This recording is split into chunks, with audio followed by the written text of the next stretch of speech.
Ja näin Dirtycastin toinen jakso tälleen paluun jälkeen ja tänään saadaan sitten jälleen hienoja vieraita miten se nyt sanottaisiin? Toisen kauden kansanedustaja Hanna Räsänen. Tervetuloa. Kiitos. Ja oot myöskin paitsi kansanedustaja, niin sit oot myös kunnallispolitiikassa ja Outokummun kaupungin hallituksen puheenjohtaja nykyisin. Oliko Kyllä, näin? on. Pitkä pätkä valtuuston puheenjohtajana, eikö näin? Kyllä, 3 kautta olin itse asiassa, eli 4 vuotta aina 1 kausi, 12 vuotta olin kaupungin valtuuston puheenjohtajana ja nyt sitten tällä vaalikaudella sitten hallituksen puheenjohtajana. Aivan. Nyt ollaan sitten kesäaikaa menossa, niin miten kansanedustajat viettää kesää? No meillä istuntotauko alkaa aina siinä vaiheessa, kun ollaan saatu niin kun ne tärkeimmät asiat päätettyä siltä ja nyt istuntotauko alkoi nyt tässä kuitten vaihteessa vähän ennen kesäkuun loppua ja nyt on sitten tehnyt kiertämishommia jonkin verran, ollut toritapahtumissa ja tavannut ihmisiä ja nyt sitten laitetaan kotihommia siihen kuosiin, että olisi tarkoitus keskiviikkoaamuna lähteä käymään viikon reissussa sitten. Okei, minnekö päin suunnattaa? Itse asiassa niin lähdetään käymään puolison ja hänen siskon ja miehen kanssa niin Irlannissa. Okei. Mikä Irlannissa vettää matkakohteena puoleensa? No en ole käynyt koskaan Irlannissa ja itse asiassa Erkkikään ei ole käynyt Irlannissa ja jotenkin kiehtoo Irlantin maana, että Skotlannissa on käynyt. Joo. Ja itse asiassa perhe jo kyselikin, että miksi mennään aina keskelle merta, missä on lampaita, että ne lomakohteet, missä me on vieraillut, niin on ollut Islanti, sitten me on käynyt tuolla Färsaarilla Skotlannissa ja nyt mennään Irlantiin. Että. No Uusi-Seelannissa on vissiin kanssa aika paljon lampaita, että seuraavana listalle sitten. Joo, se on aika kaukana. Joo, sehän kuulostaa hyvältä. Mutta miten kauan istuntotauko kestää aina sitten? Istuntotauko kestää syyskuun alkuun. Ja itse olen niin sillä jaksottanut tätä, että tässä heinäkuussa on tarkoitus tosiaan huilata vähän ja tehdä kotihommia ja käydä se reissu. Ja sitten elokuussa aloitan kiertämään aika paljon sitten, että on erilaisia tapahtumia paljon missä on sitten puhumassa ja ihmisiä tapaamassa ja sitten on kesäkokoukset siinä. Ja sitten yritysvierailuja on elokuussa ja itse asiassa heinäkuun loppuullakin on nyt jo sitten erilaisia tapahtumia. Mutta tämä kesä on sitten hyvä aikaa tavata ihmisiä myös, että silloin kun ollaan viikot siellä Helsingissä, niin silloin se vähän haastavampaa. Mutta. Aivan varmasti. Tuohon tullaan vielä myöhemmin tuohon vaalityöhön, mutta palataan sitten myöhemmin. Lähdetään menemään eteenpäin ja tänään ei puhuta niinkään politiikkaa, vaan yritetään tutustua sinuun ja sitten halutaan tietää myös, että minkälaista se kansanedustajan työ sitten itsessään on ja mitä se pitää sisällä.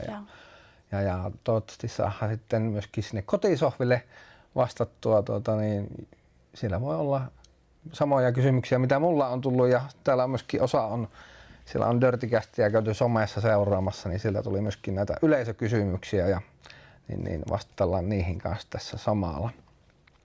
Mutta lähdetään tutustumaan sinuun ja minkälainen lapsi olit, että jos 10-vuotiaana olisi voitu ennustaa, niin mitä olisi sinusta tullut tällainen? 10-vuotiaana.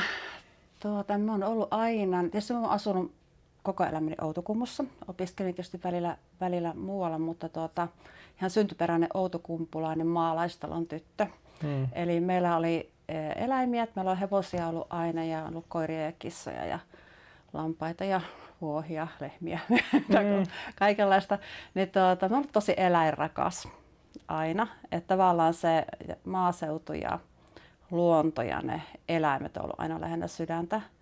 Niin me oli varmaan just sellainen aika perinteinen suomalainen maalaistyttö. Ja näihin kaikkiin, niin täällä Outokummussa niin on upeat puitteet kyllä sitten, just niin kuin maalaismaisema ja tuo luonto niin on kyllä viimeisen päälle. Ja edelleenkin eläinrakas, muistaakseni on nähnyt jotain kuvia ja päivityksiä, että on oltu touhuumassa sitten hevosten parissa muun muassa. Kyllä joo. Ja se alkuperäinen kysymys, että 10-vuotiaana, mitä minusta on tullut, niin me luulen, että minulla oli haaveilla niin kuin toiveammatti silloin eläinlääkäri. Itse asiassa se oli aika pitkään silloin, että aina kun me kysyttiin, että miksi haluat isona, niin se oli aika helposti sanoa, että eläinlääkäriksi haluaa. Että jotenkin niin kuin ajattelin, että se työ olisi ollut sitten siellä ja sitten itse asiassa silloin vähän reilu parikymppisenä sitten, niin mullahan oli sitten niin kuin hevosalan yrityskin sitten, että me elätin silloin ensimmäiset yrittäjän taipaleen vuodet silloin itteni myös maataloudella. Eli se oli niin kuin tavallaan se ensimmäinen ammatti, mitä silloin oli. Okei, eläinlääkäri. Miten sitten joku arvo tai opetus lapsuudesta, mikä kulkee niin kuin vielä tänäkin päivänä mukana sitten elämässä?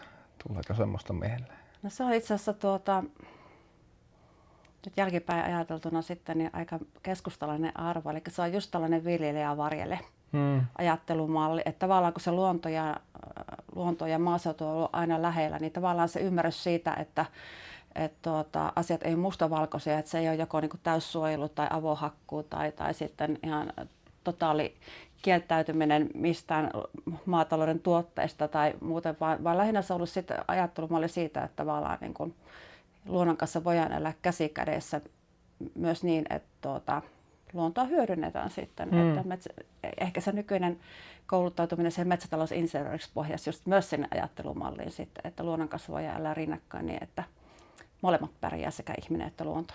Kyllä. Niin maatalousinsinööri. Metsätalousinsinööri. Metsätalousinsinööri. Joo, metsätalousinsinööri. Eli mä oon metsätalousinsinööri metsätaloustuotteiden markkinoinnin puolelta valmistunut sillä aikana. Mites olitko sillä puolella sitten töissä ihan pidemmän aikaa? Minkälaista työtaustaa löytyy sieltä? Kyllä joo, eli ennen kuin tulin kansanedustajaksi, niin mä oon ollut yrittäjänä itse asiassa koko elämäni. Eli silloin vähän yli parikymppisenä vuonna 1993 perustin ensimmäisen yrityksen ja tosiaan ensin oli sitä hevoshommaa ja sitten puu- ja rakennustarvikeliike on, mikä on edelleenkin täällä Outokummussa, niin on siinä niin enemmistöosakkaana omistajana ja puutavarakaupalla, maatalousrautakaupalla elätin itseni ja edelleenkin olen yrittäjänä sitten siellä. Ja itse asiassa tarina menikin niin, että silloin kun mulla oli kaupallinen koulutus pohjalla ja aloitin sitten sitä yritystä pyörittämään, niin huomasin aika varhaisessa vaiheessa, että se ei riitä, että osaa niin kuin myydä, vaan pitää olla myös tuotetuntemusta. Ja läksin sitten niin kuin työn ohessa opiskelemaan metsätalousinsinööriksi ja just metsätaloustuotteiden markkinoinnin puolelle ja hain sen tuotetiedon sieltä. Mutta se on kyllä ihan hirmu tärkeää siis niin kuin nykypaikkana tai nykyaikana joka paikassa, että missä on myynnin kanssa tekemisissä, että se tuotetuntemus on niin kuin ehdottoman tärkeää. Kyllä juuri näin, että huomasin itse sen työn kautta ihan sen, että varsinkin silloin kun tehtiin niin kuin kauppaa rakennusliikkeiden kanssa ammattiostajat toisella puolella, niin hyvin äkkiä huomasin sen, että se ei riitä, että osaa myy, vaan pitää ymmärtää, että mitä myy, mihin myy. Ja sitä kautta lähdin sitten kouluttautumallissa. Tässä on nyt mahdollista myös mainostaa, kun ei ole kaupallisia yhteistyötä eikä muuta, niin on mahdollista mainostaa, että mikä firma on kyseessä. Niin. Välttelin nimeä, kun en tiedä, että saako se sanoa äänyt Puukeidas. No. Eli virallinen toiminimi on Joensuun Puukeidas Oy, mutta Puukeidas Outokumpu on sitten se markkinanimi, mitä käytetään. Ja se hyvä puoli meillä on tässä, kun ollaan vielä alkutaipaleella, niin voi okay. Edellisessä jaksossa mainittaa nyt sitten kaikille kuuntelijoille, katselijoille, niin oli Urho Vaakanainen, NHL-jääkiekkoilija ja tuore maailmanmestari oli meillä vieraana. Niin siellä tuli kanssa tämmöinen pieni mainoshetki. Eli tässä voisi olla myös sinun mainospaikkasi. Aivan, tämä olikin hyvä bonus tähän sitten. Mikä on sellainen piirre sinussa, jonka ihmiset helposti ymmärtää väärin? Väärin? Tuo on aika vaikea kysymys. Onko joku sellainen, mikä ihmiset ymmärtää väärin? Mä oon tosi puhelias ja karjalainen ja varmaan tulee sieltä geeniperimästä, että mun mummi on tullut Karjalasta evakkona ja tosi vahva semmoinen karjalainen tausta ja semmoinen, että mä en tiedä, voiko sitten sen puheliaisuuden joskus ymmärtää väärin. Että varmaan semmoisia, sanotaanko heimojen värisiä eroja eri puolilla Suomea voi olla, joo. Mutta en tiedä, että miten sen voisi toisaalta ymmärtää väärin. En tiedä, onko semmoinen joku ymmärretään väärin. Mä yritän olla mahdollisimman paljon oma itteni. Ja silloin sanoin itse asiassa silloin, kun tulin valituksi kansanedustajaksi, että jos joku päivä näyttää siltä, että mun persona rupeaa muuttumaan, niin voisiko joku potkaista polveenkin, että tavallaan niin on pyrkinyt siihen, että olisin mahdollisimman paljon oma itteni, ihan riippumatta, että millä tasolla teen työtä tässä yhteiskunnassa. Koet sen, että se on myös niin kuin sun vahvuus sitten kansanedustajana? Se on varmaan, itse asiassa koen näin, että kun mä oon toivonut aina, että ihmiset tulisi mahdollisimman paljon juttelemaan ja jakamaan niitä ajatuksia mun kanssa ja mahdollisesti huolia tai toiveita tai muita, niin se on ollut varmaa, että ihmisten on ollut helpompi tulla sitten. Että vaan katsotaan silmien tasolta toisiamme, että on helppo tulla jakamaan näitä asioita. Mutta tietysti siinä mielessä, jos pitäisi miettiä, että onko se sitten jollain tavalla heikkousta, voiko se ymmärtää väärin, niin en tiedä, pitäisikö kansanedustajan olla jotenkin arvokas tai sillä tavalla, että ihmiset katsoisivat tavallaan niin ylöspäin. Mutta mä itse pyrkinyt, että se ei olisi niin. Ehkä jonkinlainen vanhempi käsitys kansanedustajan roolista on se, että pitäisi olla jollakin tavalla jalustalla ja tavallaan, niin kuin muistelen itsekin itse asiassa sitä ennen kuin olin politiikassa mukana. Että tuntui, että kun joku kansanedustaja tuli vierailulle, niin heti oli semmoinen olo, että jotenkin, jos olisi ollut hattu päässä, niin olisi pitänyt ottaa pois. Tai tuli vähän sellainen olo, että pitäisi jotenkin nyt olla, tai ehkä olinkin semmoinen kunnioittava olo. Kyllä. Ja sitä mä oon ehkä pohtinutkin itse, että pitäisikö mun olla jotenkin arvokkaampi tai jäyhempi tai tämmöinen. Mutta mä oon päättänyt, että mä haluan olla mahdollisimman paljon omaa itteni. Ja kyllä mä nyt tähän asti sillä on pärjännyt. Mut, tunnistan kyllä tunteet, että tulee kansanedustaja tai ministeri on päässyt palvelemaan asiakaspalvelussa hyvin erilaisia henkilöitä, niin kyllä se heti vähän niin kuin rysti sinne suoristuu ja sitten näin poispäin. Mutta ehkä se on niin kuin nykyaikaa ja toisaalta semmoinen niin kuin, varsinkin niin kuin tavoittaa myös nuorempia henkilöitä ehkä jotenkin paremmin, jos on semmoinen helposti lähestyttävämpi. Ja sitten jotenkin tuntuu, että se voi helpottaa just niin kuin, että puhuu sit samaa kieltä ja on tavallaan samalla tasolla, niin se ehkä se viestikin menee paremmin perille. Me ei tiedä. Se voi olla, että maailma on ehkä muuttunut jonkin verran myös, että varmaan tämän somenkin myötä. Että siellä tavallaan on eri ikäluokat helpommin tekemisissä ja siellä käydään sitä keskustelua että varmaan on tämmöinen ehkä sukupolvienkin välinen ero vähän siinä. Mutta. Mulla oli tässä, että mitkä asiat saa sinut innostumaan vielä aikuisenakin samalla tavalla kuin nuorena, niin varmaan ainakin ne eläimet. Tuleeko muuta mieleen, mikä voisi olla semmoinen, mikä innostaa edelleen samalla tavalla kuin silloin nuorempana? No varmaan on eläimet. Et tavallaan se on tavallaan mulle myös semmoinen innostuksen ja rauhankin tyyssiä ja palauttava asia olla nyt eläinten kanssa. Mutta kyllä me lähdetään syksyä kohti kaartelemaan, niin me on ollut pienestä pitäen tosi kova sienestäjä. Okay. Ja se tunne, kun kävelet syksyllä sienimetsään ja sitten se huomaat, että sillä on joku valtava kanttarellipaikka tai herkkutattipaikka, niin se hepuli, mikä sitä meidän seurata, niin se on kyllä kulkenut ihan niin kuin kaikki nämä vuodet mukana. Että se tunne on kyllä semmoinen, että tekee mieli kiljasta. Rikottaa näitä seiniä, kun aina elokuvatuotannossa puhuttaa siitä seinästä, niin Miro on tuolla kameran takana, niin tunnistatko Miro tunteen tuosta kanttarellista ja tattipaikasta? Tunnistan.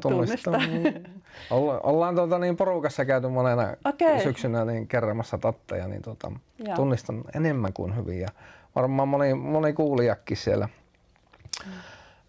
Milloin viimeksi nauroit oikein kunnolla? Mä nauroin aika paljon.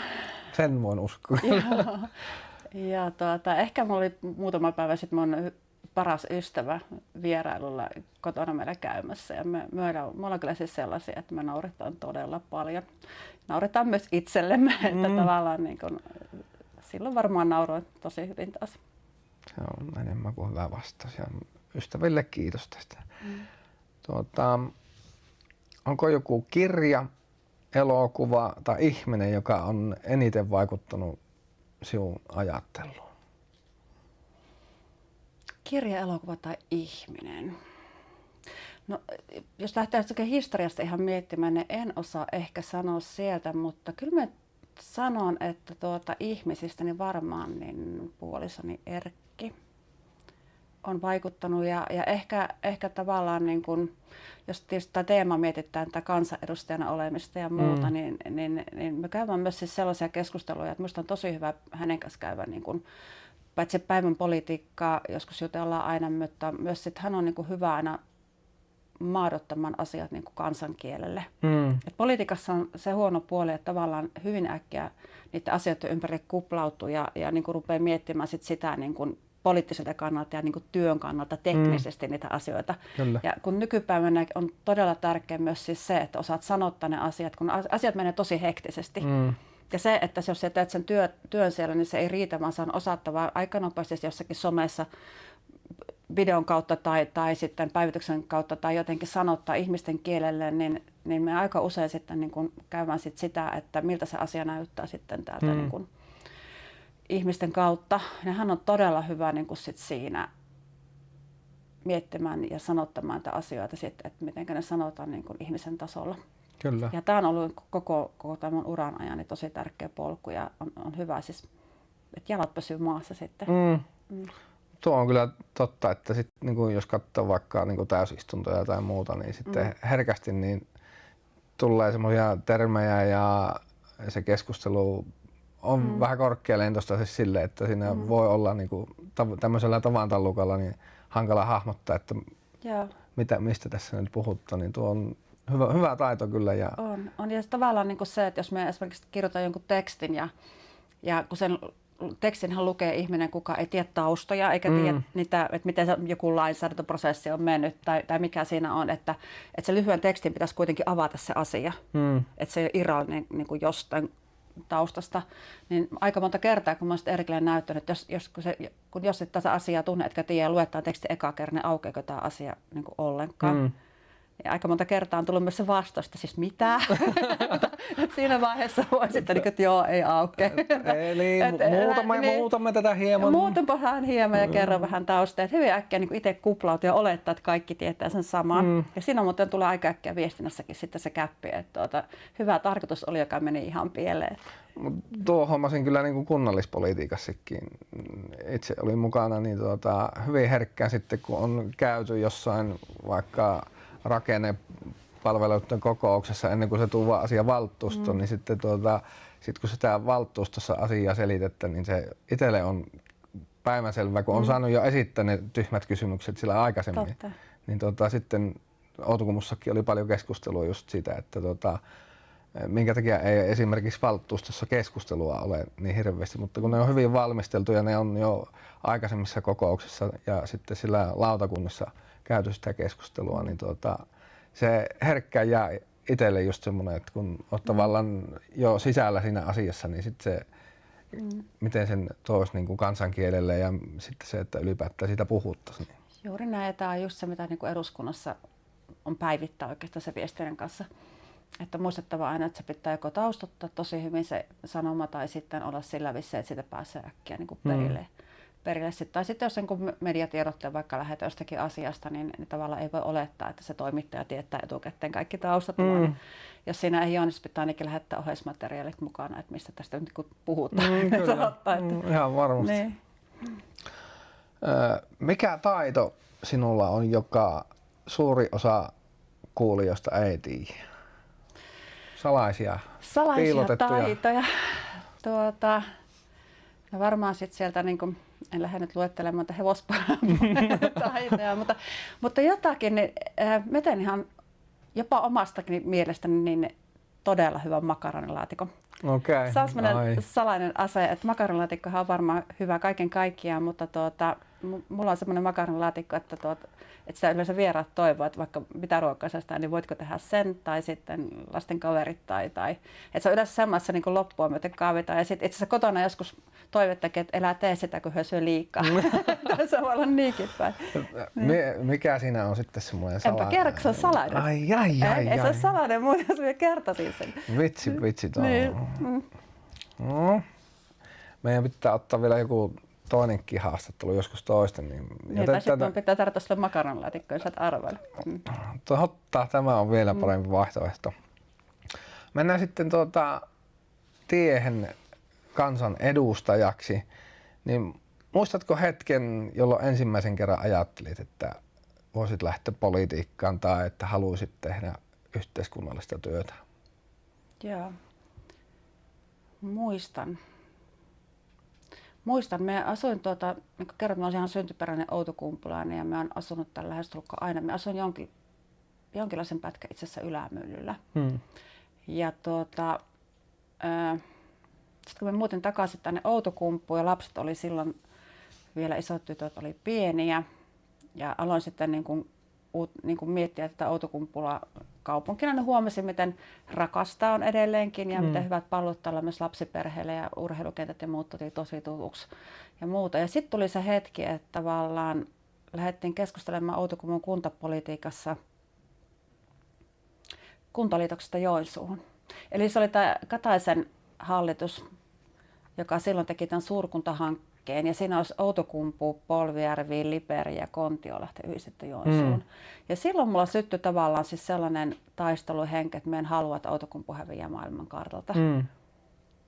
Et se oli niin kuin, ehkä se, että olit asunut tällaisen lapsuutesi ja nuoruutesi ja ollut yrittäjänä ja oli ne tunnesiteet, niin sitten kun oli ne omat tytöt siinä iässä, että ne alkoi niin koulussa olivat ja muuten, niin se jotenkin tähän niin tuli valtava tunneside ja ajatus siitä, että Outokumpu ei enää olisi kaupunkina.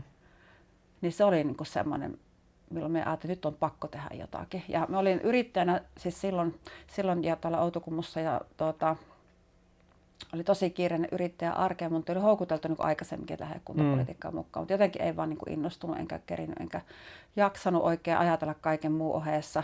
Niin sitten oli kuntavaalit tulossa ja sitten me ajattelin, että pakko lähteä niin yrittämään.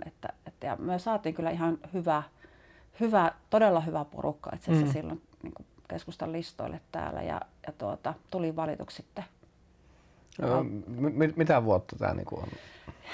Pelkästään se kysyt taaksepäin näitä aikajänteitä. Siis mä olin 3 kautta olin valtuuston puheenjohtajana, oli 12 vuotta ja nyt on tämä kausi menossa. Ja musta tuli suoraan valtuuston puheenjohtaja kuntavaalien jälkeen. Eli mulle kävi se sillä tavalla, että mä olin ääniharava. Ja sain tosi iso äänipotin silloin ensimmäisissä vaaleissa ja se tarkoitti sitä, että musta tuli valtuuston puheenjohtaja ihan suoraan. Okei. Okay. Se oli semmoinen niin kuin aikamoinen loikkapolitiikka. Ja Outokumpu sitten äänesti silloin, se oli tosi tiukka valtuustoäänestys ja mehän äänestettiin silloin, että ei haluta sitä kuntaliitosta. Koetko, että se pystyy vaikuttamaan siihen, että ei liity, Outokumpu liittynyt Joensuuhun? Me saatiin samanhenkisiä ihmisiä niin kuin paljon. Eli me saatiin, eihän se muuten valtuuston päätös olisi ollut sellainen, että ei liitetä. Eli et varmaan sitä asiasta puhuttiin tosi paljon ja samanhenkisiä ihmisiä tuli myös eri puolueista ja saatiin niin kuin, myös keskustan listalle sitten semmoinen hyvä porukka, ketkä niin kuin sai hyvän äänimäärän. Ja varmaan omalta osaltani vaikutin myös siihen, että mulla oli ihan teemana silloin itsenäinen Outokumpu. Ja Outokumpu on itsenäinen, itse asiassa pärjätään tosi hyvin tänä päivänä. Kyllä. On tehty paljon viisaita ratkaisuja porukassa. No sillä jos miettii noita Joensuun seutukuntia tuossa, niin sitten Enoa ja näitä muita, niin aika paljon siellä palvelut on vähentynyt. Ja sanotaan kuntalaisille hankaloitunut ainakin. Et palvelut, jollain tavallahan palvelut säilyy, mutta hankaloittuuhan ne. Niin Outokummussahan on kuitenkin hyvä tilanne. On uusi terveysasema ja paloasema ja miten näet, että varmaan ihan tyytyväinen tänä päivänä, että ei liittynyt Outokumpu Joensuuhun.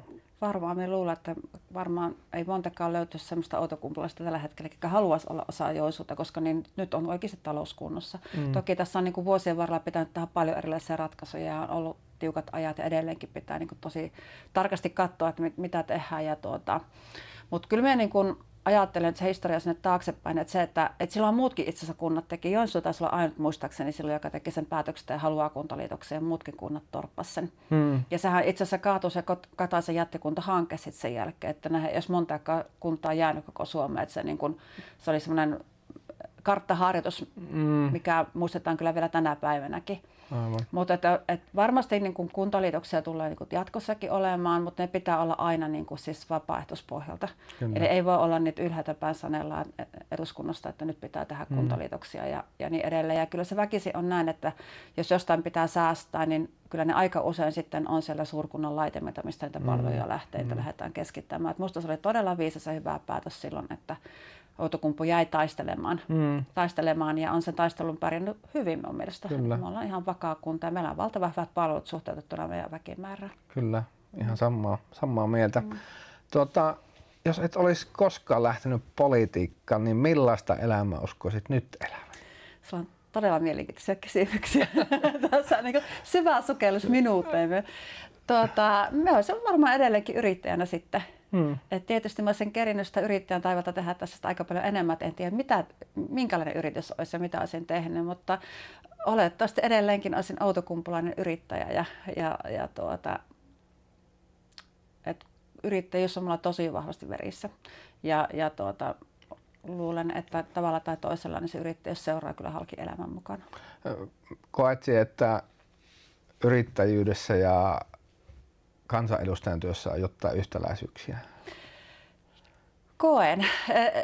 Silloin kun aloittelin sitä kansanedustajan työtä, niin siellä oli paljon myös ihmisiä, jotka oli tottunut tekemään niin kuin säännöllistä työaikaa.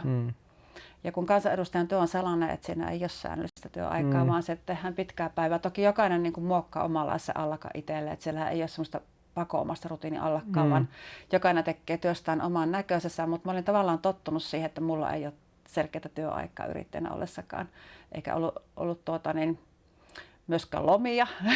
Jos 2 viikkoa oli lomaa kesässä, niin se oli jo paljon. Ja ehkä se tekemisen malli juuri, että muokkaat sitä päivästä sen näköisen ja teet niin paljon kuin pystyt ja tavallaan itse oot sitten luomassa sen päivän rytmin, niin se on sitä samaa. Että tavallaan ei lasketa tunteja. Ja nyt mulla on sitten se rytmi tullutkin se, että kun mä oon Helsingissä niin kuin arkiviikot, eli me yleensä menen silloin tiistai-aamuna sinne ja tuun perjantaina sitten illalla pois, niin me keskityn kyllä silloin ihan täysillä siihen työhön, että niin kuin kello ympäri ja vähän ylipäivää sitten siellä. Että se on hyvin samanlaista kuin yrittäjänä ollessa.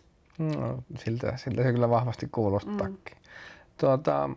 Mikä on ollut suurin yllätys eduskunnassa?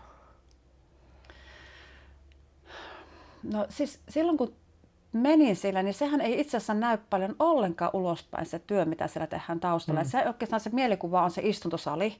Ja varmaan se yleinen mielikuva on myös siitä, että siellä niin kun, sinne mennään, siellä äänestetään ja päätökset tehdään näin. Mutta itse asiassa kun viittasit tuohon kunnallispolitiikkaan, niin asiathan valmistellaan niin kun isommassa mittapuussa varsin samalla tavalla. Eli se työhän tehdään siellä valiokunnissa. Eli kaikilla meillä kansanedustajilla on valiokunnat, missä me tehdään se niin sanottu arkityö. Ja esimerkiksi mulla on valiokunnat sillä tavalla, että mulla on 2 valiokuntaa, että mulla on puolustusvaliokunta ja hallintovaliokunta. Toinen on aamupäivävaliokunta ja toinen on iltapäivävaliokunta. Ja ne on käytännössä lähestulkoon kaikkina niinä istuntopäivinä. Eli siellä istutaan valiokunnan kokouksessa kuuntelemassa asiantuntijoita, että se nyt tulee niin kuin lakiesitys. Ja sitten me kuunnellaan sitten asiantuntijoita ja mietitään, pähkitään sitä asiaa ja istutaan siellä sitten pienemmällä porukalla. Ja sehän työ ei näy oikeastaan ulospäin millään tavalla.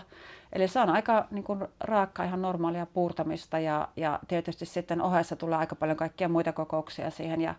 Ja se ehkä mikä ei näy ulospäin ja yllätti myös minut on se, että tavallaan se allakkahan on siis sellainen, että siellähän ei ole oikeastaan edes koloja.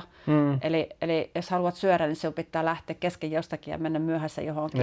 Ja tavallaan jokainen muokkaa tosi oman näköisessä sitä päivästä. Niin se työhän ei näkynyt. Ja se oli ehkä se suuri yllätys sitten, että me väitän, että aika moni kansanedustaja, kun tulee valituksi, niin ei edes tiedä, että mitä niitä kaikkia valiokuntia on siellä ja mitä se työ on. Joo, ei ole allekirjoittanellakaan, eikä varmaan monella muulla kuulijallakaan. Mitäs kaikkia valiokuntia niitä ylipäätään on? No niitähän on pitkä litania, että varmaan niin kun, no mulla se tutuimmat on nämä omat, eli mulla on puolustusvaliokunta, sitten puolustusvaliokunnassa on ne maanpuolustusasiat, ja sitten mulla on hallintovaliokunta, missä on poliisi, pelastustoimi, rajavartiosta eli sisäinen turvallisuus. Sitten siellä on kaikki kuntien asiat, seurakunnat eli kirkollisasiat ja hyvinvointialueiden asioita, eli se on niin kuin laaja kattaus. Kyllä. Sitten viime kaudella me olimme myös lakivaliokunnassa ja lakivaliokunta on taas sitten sellainen, missä on niin kuin lainsäädäntöön oikeuteen liittyvät asiat, eli oikeusasteiden asiat ja sellaiset, mitkä liittyy juridisesti siihen lainsäädäntöön. Sitten on perustuslakivaliokunta, missä katsotaan ne asiat maan perustuslain kannalta. Sitten on liikenne- ja viestintävaliokunta, missä on meidän liikenteeseen liittyvät asiat. Sivistysvaliokunta, missä on niin kuin meidän koulutusasiat kaikki. Oikeastaan sitten sosiaali- ja terveysvaliokunta, missä on meidän niin kuin sosiaali- ja terveysvaliokunta, niin kuin oikeastaan kaikki sosiaalitoimen asiat ja sitten meidän terveyteen liittyvät asiat. Eli käytännössä niin kaikille elämän osa-alueille on suurin piirtein näin. Eli sitten ne kaikki meidän suomalaisten elämää koskettavat lait käsitellään niissä kyseisissä valiokunnissa. Kyllä. Ja itse asiassa menee niin, että kun hallitus antaa esityksen eduskunnalle, niin sitten siellä istuntosalissa päätetään, että mihin valiokuntiin se lähetetään niin kuin mietinnölle. Eli mietintövaliokunta on se, joka tekee sitä se itse mietinnän, ja sitten jotkut muut valiokunnat antaa sitten sille mietintövaliokunnalle lausunnon. Eli se käsitellään niin kuin useissa eri valiokunnissa. Kyllä. Eihän tämä näy ulospäin millään. Ei kyllä. Koetko, että nämä on sulle semmoisia niin kuin omia nämä valiokunnat, missä nyt tällä hetkellä on? Ehdottomasti koen, että oikeastaan se niin kuin mä olin viime kaudella jo hallintovaliokunnassa, ja siellä niin se on sisäinen turvallisuus on siellä. Ja sitten mä olin viime vaalikauden loppuun jonkin aikaa jo puolustusvaliokunnassa. Ja silloin mä niin kuin huomasin sen, että miten kiinteästi sisäinen ja ulkoinen turvallisuus liittyy toisiinsa. Että ne on niin kuin, itse asiassa tänä päivänä menee niin kuin rattaat toisessa lomiin, eli käytännössä siitä on hirveän vaikea se erottaa nämä toisistaan. Ja se on ollut tosi hyvä nyt olla sit näissä molemmissa, koska ne on niin kiinteästi yhdessä. Ja tietysti tämä vaalikausi on vielä ennen kaikkea, kun tämä on tämä maailma, mitä on nyt tällä hetkellä, ja myrskyää tosi kovasti, ja on tämä Venäjän hyökkäyssota Ukrainaa, ja lisäksi sitten se vaikuttaa myös tosi vahvasti meidän kotimaiseen sisäiseen turvallisuuteen, ja drone-asiat ja muut, niin se on ollut ehdoton vahvuus nyt olla näissä molemmissa. Minkä verran on semmoisia, tai varmaan aika paljonkin on semmoisia salassa pidettäviä asioita, niin miten hankala se on sitten miettiä, että mitä voi sanoa julkisuuteen ja missä kohtaa voi sanoa julkisuuteen? Puolustusvaliokunnassa on tosi paljon niitä asioita, ja mehän tietysti meillä on aika paljon kokouksia pidetään ihan eduskunnan turvatiloissa silloin, ja se tarkoittaa sitä, että ne on leimattuja asioita, mistä ei voi puhua. Ja tietysti kun me on toisaalta kun valiokunta on se, missä valiokunnan asiat on ne, mistä taas toisaalta me halutaan esimerkiksi me puhumaan ihmisille, niin puolustuksen asiasta pitää tosi varovasti puhua, ja tavallaan niin kuin, näinä päivinä pitää vielä enemmän jopa median kanssa noudattaa sitä varovaisuutta, koska senkin olen huomannut, että sitä saattaa tulla täky, että olemme kuulleet, että näin, voitko vahvistaa. Niin se ei riitä, jos on jossakin Ilta-Sanomien tai Iltalehtien jutussa ollut se asia, että sitä ei voi vahvistaa, jos se on ollut siellä turvatiloissa kuultavana. Eli on oltava tosi tarkka, että mieluummin puhut vaan liian vähän kuin liian paljon. Että tavallaan myöskin aika tarkkaan myös kysyn sen, että mitkä on ne asiat, mistä saa puhua ja mistä ei. Joo. Ja toisaalta se on niin kuin aika hankalakin, koska me ymmärrät, että ihmisillä on tosi kova tiedon tarve tällä hetkellä ja halutaan puhua niistä asioista, mutta kun valitettavasti sitä kaikista et voi puhua, että se on suomalaistenkin etu, että niistä ei puhuta liikaa. Miten sinä koet, että pystyt siihen vaikuttamaan Suomen sisäiseen turvallisuuteen tai sitten tuohon Suomen puolustukseen? Minkälainen se työnkuva siellä valiokunnassa sitä kautta, että olet siis saanut viettyä itselle tärkeitä asioita läpi siellä? Kyllä mä oon saanut, ja tavallaan tietysti nyt tässä on vielä se ero, että nyt kun mä oon tällä hetkellä opposition puolueen edustajille käynyt keskustan oppositiossa ja viime kaudella oltiin tietysti hallituksessa, että mä oon nähnyt nämä molemmat puolet, niin oppositiossa ollessa niin tietysti kun ei pysty suoraan siihen itse lainsäädäntöön vaikuttamaan, niin oppositiosta käsin on sitten tehtävä niin kuin vähän eri tavalla. Eli pystyt niin kuin yrittää vaikuttaa niin kuin muiden puolueiden kansanedustajien, mutta sitten pitää myös tehdä julkisuuden kautta. Ja me on esimerkiksi pitänyt aika paljon nyt esillä tätä droneen varoittamiseen liittyviä ongelmia. Eli nyt kun tuli nämä, on sanoa, että sodan hännät huiskivat Suomeen, eli et kun ne Ukrainan ja Venäjän sodan dronet harhautuivat tänne meidän Suomen maaperälle ja se varoitusjärjestelmä ei toiminut, niin se oli ensin ihan käsittämätöntä, että se viestijärjestelmä, mikä on muualla Euroopassa ja käytössä, tulisi se pakotettu viesti jokaisen kännykkään sille alueelle, niin se olisi tullut vasta niin kuin ensi vuoden lopulla suomalaisten käyttöön. Ja sitten kun lähdettiin julkisuuden kautta myllyttämään sitä, että ei se voi olla näin, että eihän se voi kestää näin kauan, niin sitten ensin se kesti niin kuin vähän lyhyemmän aikaa, ja nyt se on tulossa tänä vuonna lokakuussa. Okay. Eli tavallaan joskus on vaan sit sen julkisuuden paineen kautta vietävä näitä asioita eteenpäin. Ja tässäkin voin sitten sanoa sen, että tavallaan kun tarpeeksi paljon myllyttää, pitää yhteyttä ministereihin ja puhuu myös julkisuudessa asioista, niin se pitää sitten sitä kautta vaikuttaa. Ja itse asiassa, niin jos tällä kerran saa mainostaa, niin tämän viikon, itse asiassa viime viikon torstain seurassa niin on haastattelu mulla tästä just se drone-asiasta, että siellä on vähän tarkempaankin siitä. Joo. Eli nyt sitten kaikki seuraa ostamaan, kyllä. Vaikka ne on viime viikon seuraan torstaihin asti myynnissä, niin se on vielä ennättää. Vielä ennättää. Palataan aikajärjestykseen ja miten elämä muuttui kansanedustajaksi valitsemisen jälkeen? No mehän tulin itse asiassa valituksi silloin, kun toista kertaa yritin. Eli mä yritin 2015 vaaleissa silloin ensimmäisen kerran, mutta silloin en tullut vielä valittua. Ja jälkikäteen mietittynä, elämän järjestämisen kannalta se ei ollut välttämättä huono asia, koska se lähtöhän tulee suurin piirtein heti sit eduskuntaan. Mulla oli jo silloin tietysti puukehdas oli yritys mulla ja en ehkä hahmottanut ihan sitä silloin, että yritystäkin pitää valmistella ja sitä siviilielämää siihen, että jos yrittäjä sitten yhtäkkiä häviääkin kuvioista, niin ei yritys voi jäädä tyhjän päälle. Ja kun sen silloin huomasin, niin mä sitten rupesin ihan tietoisesti myös omaa yritystä valmistelemaan siihen, että jos tulen valittua, koska minulla on itsestään selvä, että minä haluan yrittää myös sen toisen kerran. Että jos tulen valittua toisella kertaa, niin tavallaan yrityksenkin on pärjättävä ilman minua. Ja samalla myös totta kai sitten perheessä puhuttiin myös koko aika tästä, että vielä yritetään toisen kerrankin ja yritän täysillä ja valmisteltiin sitten sitä, että lähtö tulee aika äkkiä sitten, jos tulee valituksi kansanedustajaksi. Että tavallaan siviilielämää lähdin valmistelemaan sitten siihen. Ja sitten kun tulin valituksi toisella kerralla, niin sehän on todellakin sillä, että kun vaalit oli 14.4. Me muuten täytyi 50 vuotta 14.4. Meidän synttäripäivänä tulin valituksi. Mä olin 50 ja vaalipäivä samana päivänä. Ja tulin valituksi silloin kansanedustajaksi. Oli ikimuistot 50. No, kieltämättä. Joo, ja se oli sitten valtakirjan tarkistus muutama päivä siitä ja sehän alkoi sitten heti se kansanedustajan työ. Niin sitten tavallaan olin jo valmistautunut siihen. Me oli sovittu yrityksessä, että silloista myyntipäälliköstä tuli sinne toimitusjohtaja, koska me sanoin, että jos me tulen valituksi, niin me haluan käyttää kaiken aikani ja energiani kansanedustajan työhön. Minusta on niin kuin henkilökohtaisesti väärin se, että tavallaan tehtäisiin siviilityötä rinnalla. Kuitenkin kansa maksaa palkkion siitä hyvästä, että kansanedustaja tekee kansanedustajan työtä. Jätin toimitusjohtajuuden sitten ja tavallaan sen arkityön kokonaan yrityksessä sitten pois. Että on niin kuin omistajana ja hallituksen puheenjohtajana, mutta ei tarvitse arkityötä tehdä. Ja samoin perheen kanssa sitten mietittiin se, että käytännössä tarkoittaa sitä, että me lähden tiistai-aamuna Helsinkiin ja tuun perjantaina kotiin. Että tavallaan arki muuttui vahvastikin. Joo. Eli käytännössä me olen sen tiistain, keskiviikon, torstain, perjantain poissa sitten täältä Outokummusta ollut ja on arkiviikot sitten siellä ja perhe kerkesi valmistautua ja tosi hyvin on pyörinyt arki. Että mulla on ihanat tukijoukot täällä kotona.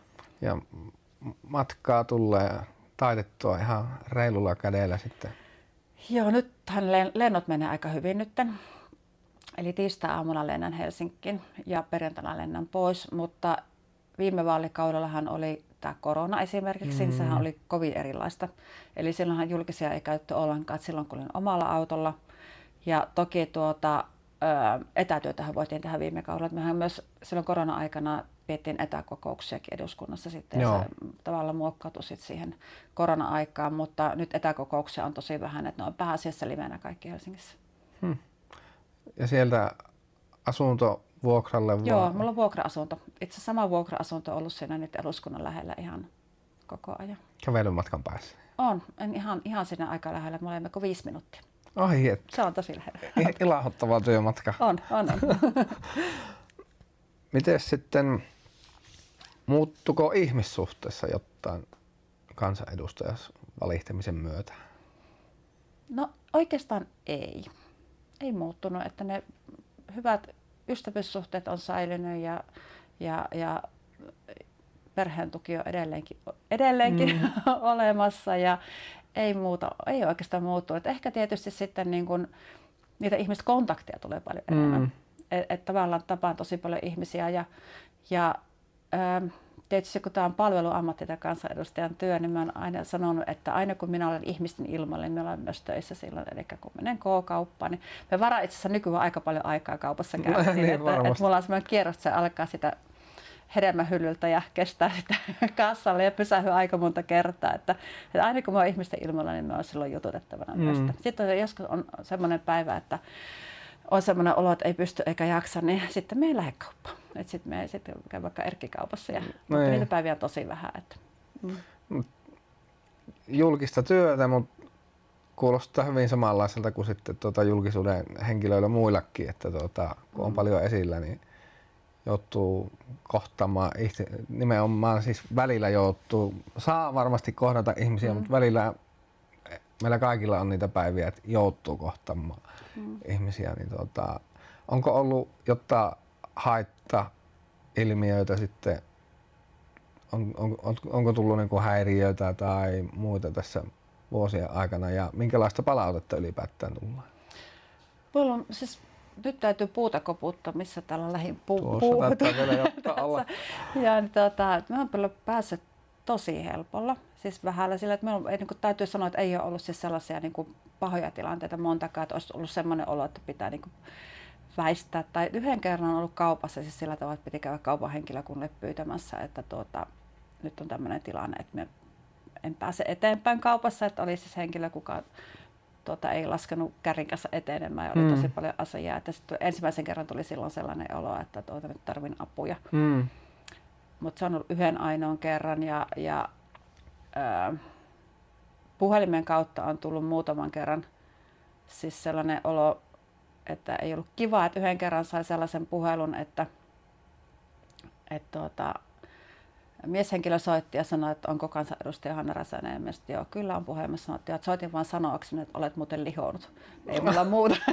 Se oli niin kuin... Okei. No sanoin juuri, no okei. Juuri näin sanoin.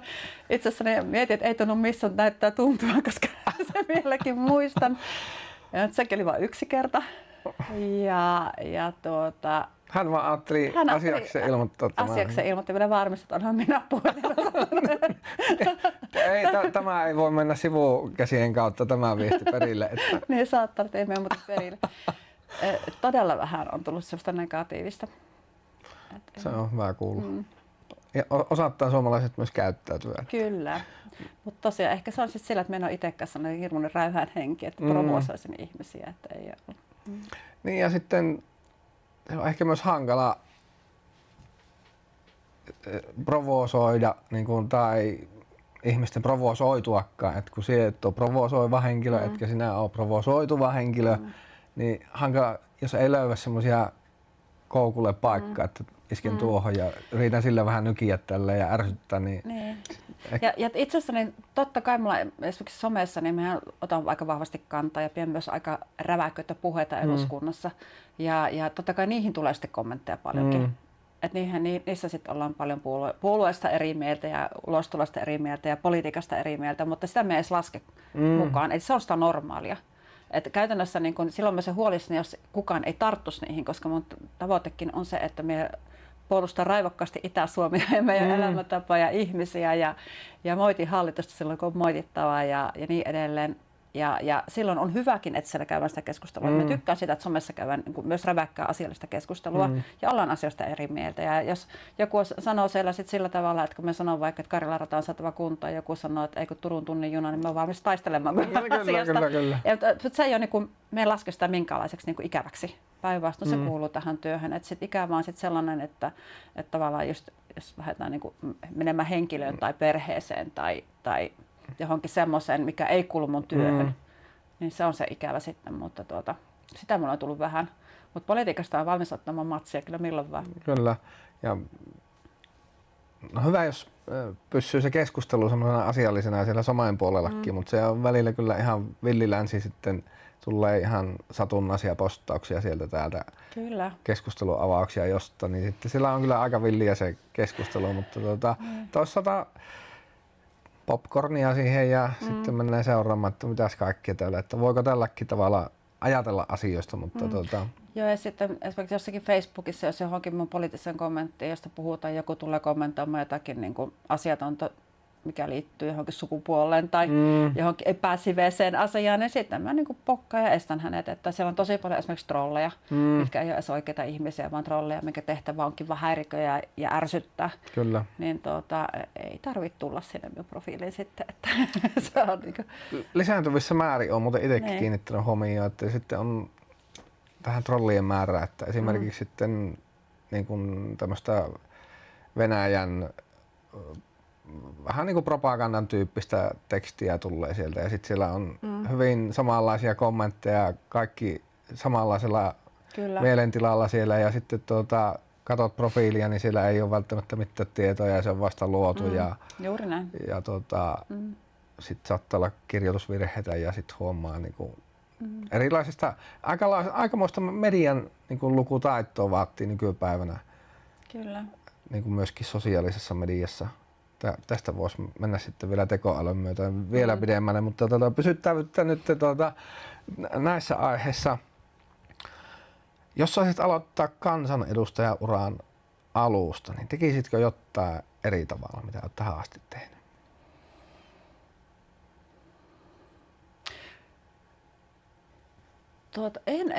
En välttämättä tekisi, että mulla on oikeastaan ollut semmoinen motto ja oppi, mitä mä oon aina miettinyt, että elämä on ympyrä. Se on ehkä vähän sukua jollekin tämmöiselle, että sitä niittää mitä kylvää sananlaskulla. Eli mä oon ajatellut, että mä pyrin olemaan mahdollisimman oma itteni ja nousen politiikassa, saan uusia pestejä sen myötä, miten hyvin mä teen työni. Eli mä oon pyrkinyt siihen, että me hoidan ne tehtävät, mitä mulle annetaan mahdollisimman hyvin. Edustan niitä ihmisiä täältä itäistä Suomesta ja Savo-Karjalasta, ketä me edustan siellä. Ja on tämmöinen meidän elämäntavan puolustaja.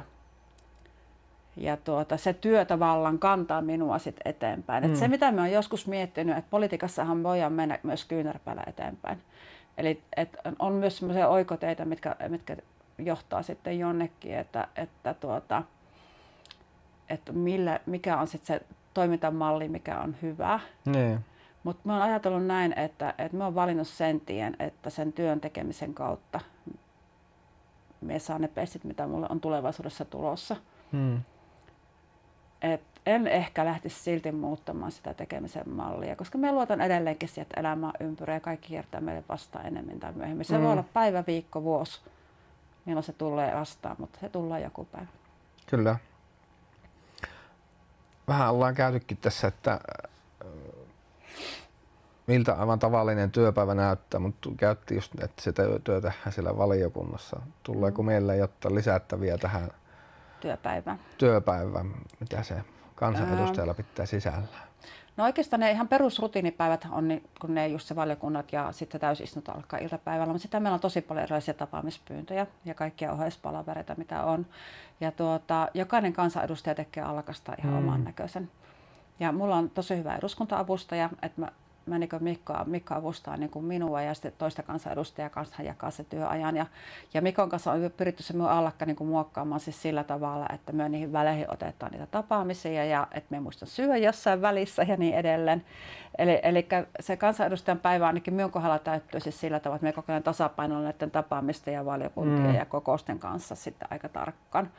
Ja se on aika rutiininomainen se viikko. Sitten on totta kai on kausittain, että sitten esimerkiksi kun lähdetään menemään loppuvuotta kohti, niin sitten alkaa niitä budjettiasioita tulemaan. Ja tietysti nykypäivänä tämä turvallisuustilanne, mikä on, niin sitten se minun päivä itse asiassa ei ala siellä eduskunnassa, vaan se alkaa aamulla Helsingin kämpällä, että me aukaisen kännykän, me on aamuvirkku. Eli me herään aamuisin viimeistään 6. Ja ensimmäisenä me katson kännykästä, mitä on yöllä tapahtunut, mitä Trump on töräyttänyt täällä sanomatta. Ja se päivä lähtee niin kuin muokkautumaan oikeastaan yön uutisten pohjalta. Ja sitten me katson, niin kuin mitä uutisissa tulee, että onko jotakin sellaista, mihin pitäisi heti reagoida. Ja sitten mä laitan aamutelkkarit päälle ja katson sitten aamuuutiset. En ole itse aamutelkkarissa, sitten se päivä on taas ihan erilainen. Mä oon ollut muutaman kerran ollut siellä aamutelkkarissa itse tai Politiikka-radiossa. Ja tavallaan se uutispäivä lähtee hyvin aikaisin aamulla liikkeelle. Joo. Et se voi olla, että niin kun joskus kun avaa uutiset, että aha, kaikki meni uusiksi tänä päivänä tai sitten oli jotakin sellaista, mutta rutiinipäivät on rutiinipäiviä. Mainitsit tuossa avustajan Mikko, niin sulla on valtava työmäärä, mutta voisin kuvitella, että avustajalla on onko vielä kahta kauheampi työmäärä? No Mikko sanoi, että mä oon kauhean itseohjautuva. Me tein aika paljon itse. Että Mikko hoitaa mun allakan, eli tapaamispyynnit ja tämmöiset menee sinne. Ja sitten me katsotaan, niin kun hän on backupina mun sähköpostissa, että me pyrin itse vastaamaan mahdollisimman paljon, mutta myös saan ihan valtavan paljon postia. Niin hänen kanssa katsotaan, että mikään ei jää välistä. Eli meillä on viikkopalaverit, missä katsotaan, että mä oon huomannut kaiken tai sitten jos on ilmoittautumisia jonnekin tai sitten tapaamisia sovittaa, niin että se on se rytmi. Ja sitten Mikko huolehtii mun niin kuin vieraat eduskunnassa.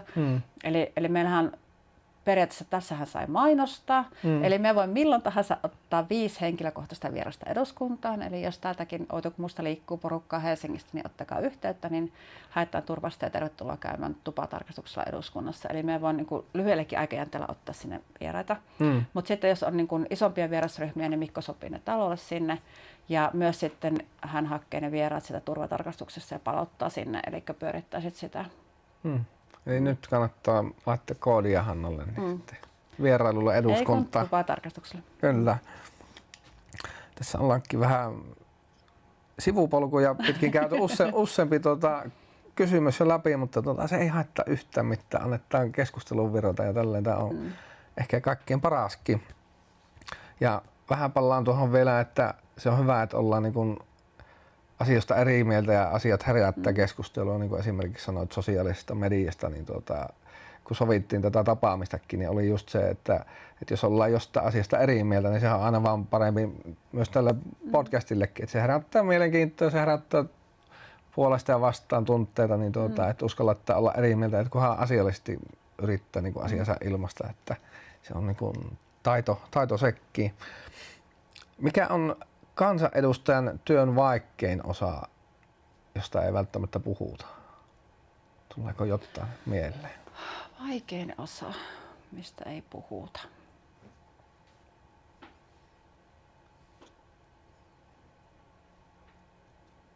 Mä luulen, että tavallaan niin kuin, varsinkin tässä maailmantilanteessa, taloustilanteessa nyt, kun pitää tehdä jatkossakin varmasti semmoisia vaikeita päätöksiä, niin tavallaan, että miten niiden päätösten kanssa sitten niin kuin voidaan silleen taiteella, että me saadaan piettyä kaikki ihmiset mukana.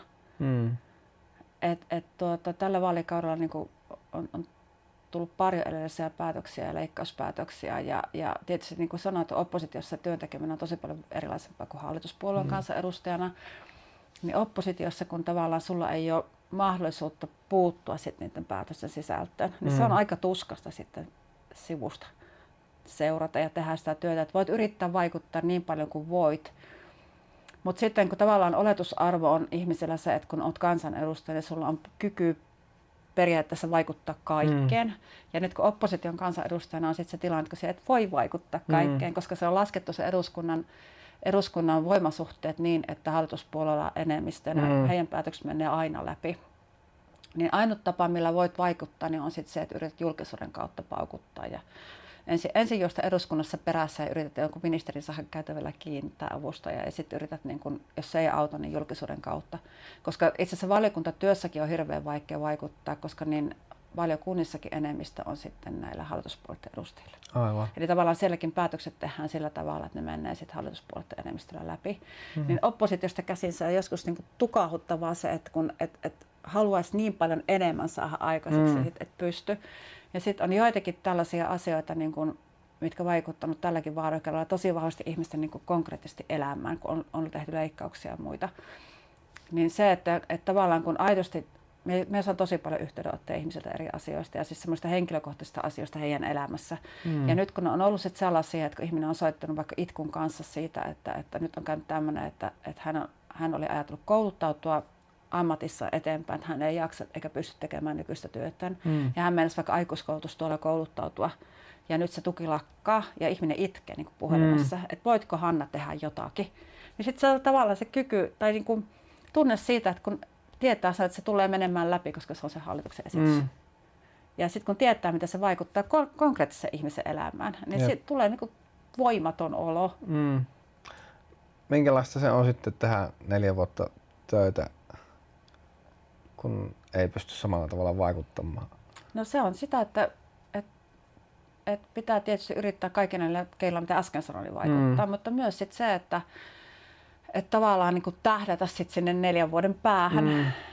Eli tässä sisu kasvaa 4 vuoden aikana. Että kyllä me on itse niin kuin ajatellut sen, että kun me on nähnyt myös sen toisen polun, miten se menee sit hallituspuolet edustajana, että pitäisi pystyä tekemään niin kuin koko puolueen työ niin hyvin, että meidän kannatus nousisi sille tasolle, että me oltaisiin hallituskelpoisia. Kyllä. Koska niin kuin vaan sen kautta, että meillä on paljon parempi tulos kuin edellisellä kerralla eduskuntavaaleissa, niin mun mielestä keskusta on niin kuin hallituskelpoinen.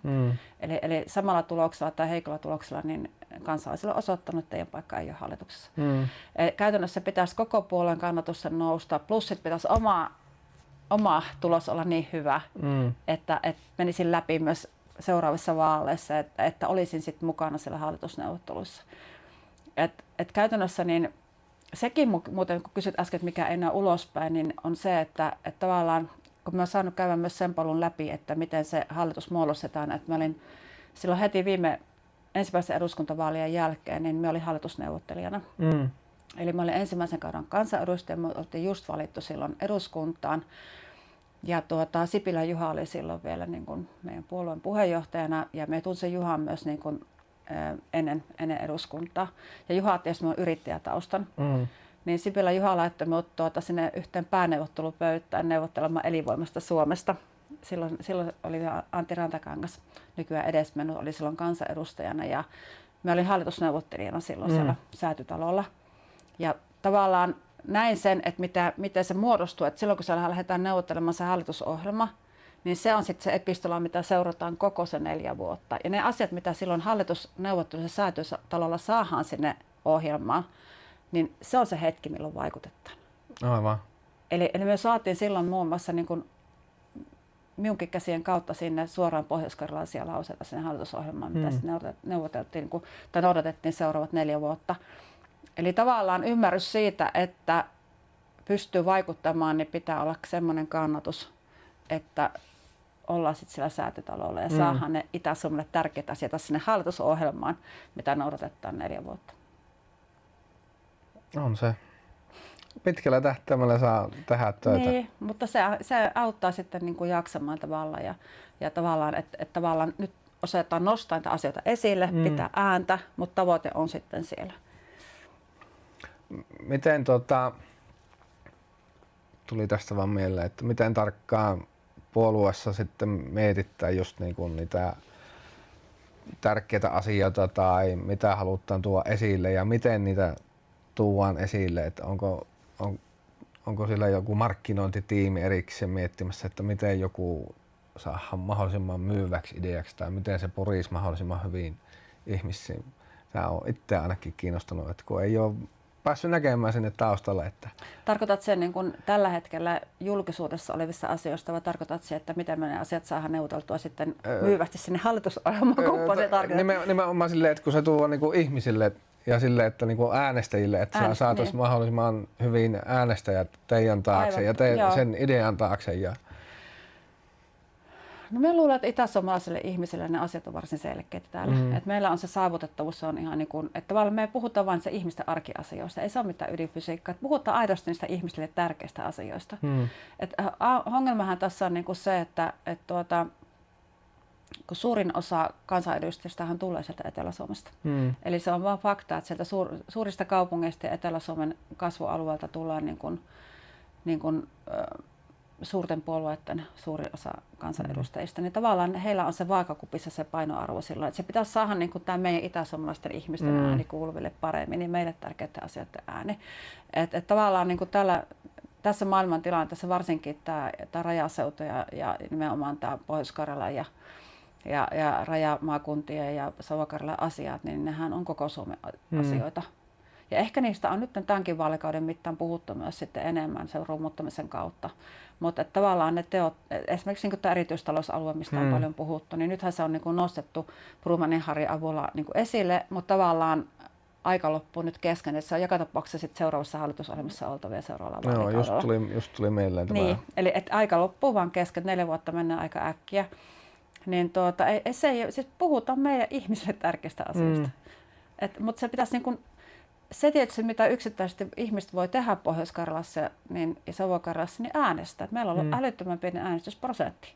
Että tavallaan siis meidän ääni menee hukkaan, jos sitä ei käytetä siellä eduskuntavaaleissa. Että nyt mahdollisimman meni äänestämään, kunhan vaan äänestätte, että olipahan puoluekanta mikä tahansa, niin että saataisiin täältä ihmisiä tavallaan päättäviin asemiin sitten sinne Helsingin päähän. Oletteko te tehneet jotain analyysiä, että mistä se johtuu, että miksi ihmiset äänestää niin vähän, tai miksi meillä on näin alhainen äänestysprosentti? No sehän ei ole pelkästään Itä-Suomessa, vaan se on niin kuin kaikkialla Suomessa, mutta jos me äänestettäisiin paremmin kuin muu Suomi, niin me saataisiin vähän niin kuin revanssia siihen. Niin en tiedä, onko se sitten se, että ihmisillä on kuitenkin ehkä niin kuin usko myös siihen politiikan tekemisen merkittävyyteen vähentänyt. Että ajatteleeko ihmiset sitten se ei kuitenkaan mitään väliä, että ihan sama ketä äänestää, niin mitään ei tapahdu. Että onko se vähän tämmöinen, niin kuin, että on tavallaan luovutettu politiikan suhteen. Että sillä on hirveän huono niin kuin maine politiikalla nykypäivänä. Ja eihän se joku kyselytunnin katsominen varmasti hirveästi kyllä lisää sitä mainetta, paranen mainetta, että on se aikamoinen sirkus, mitä siellä on.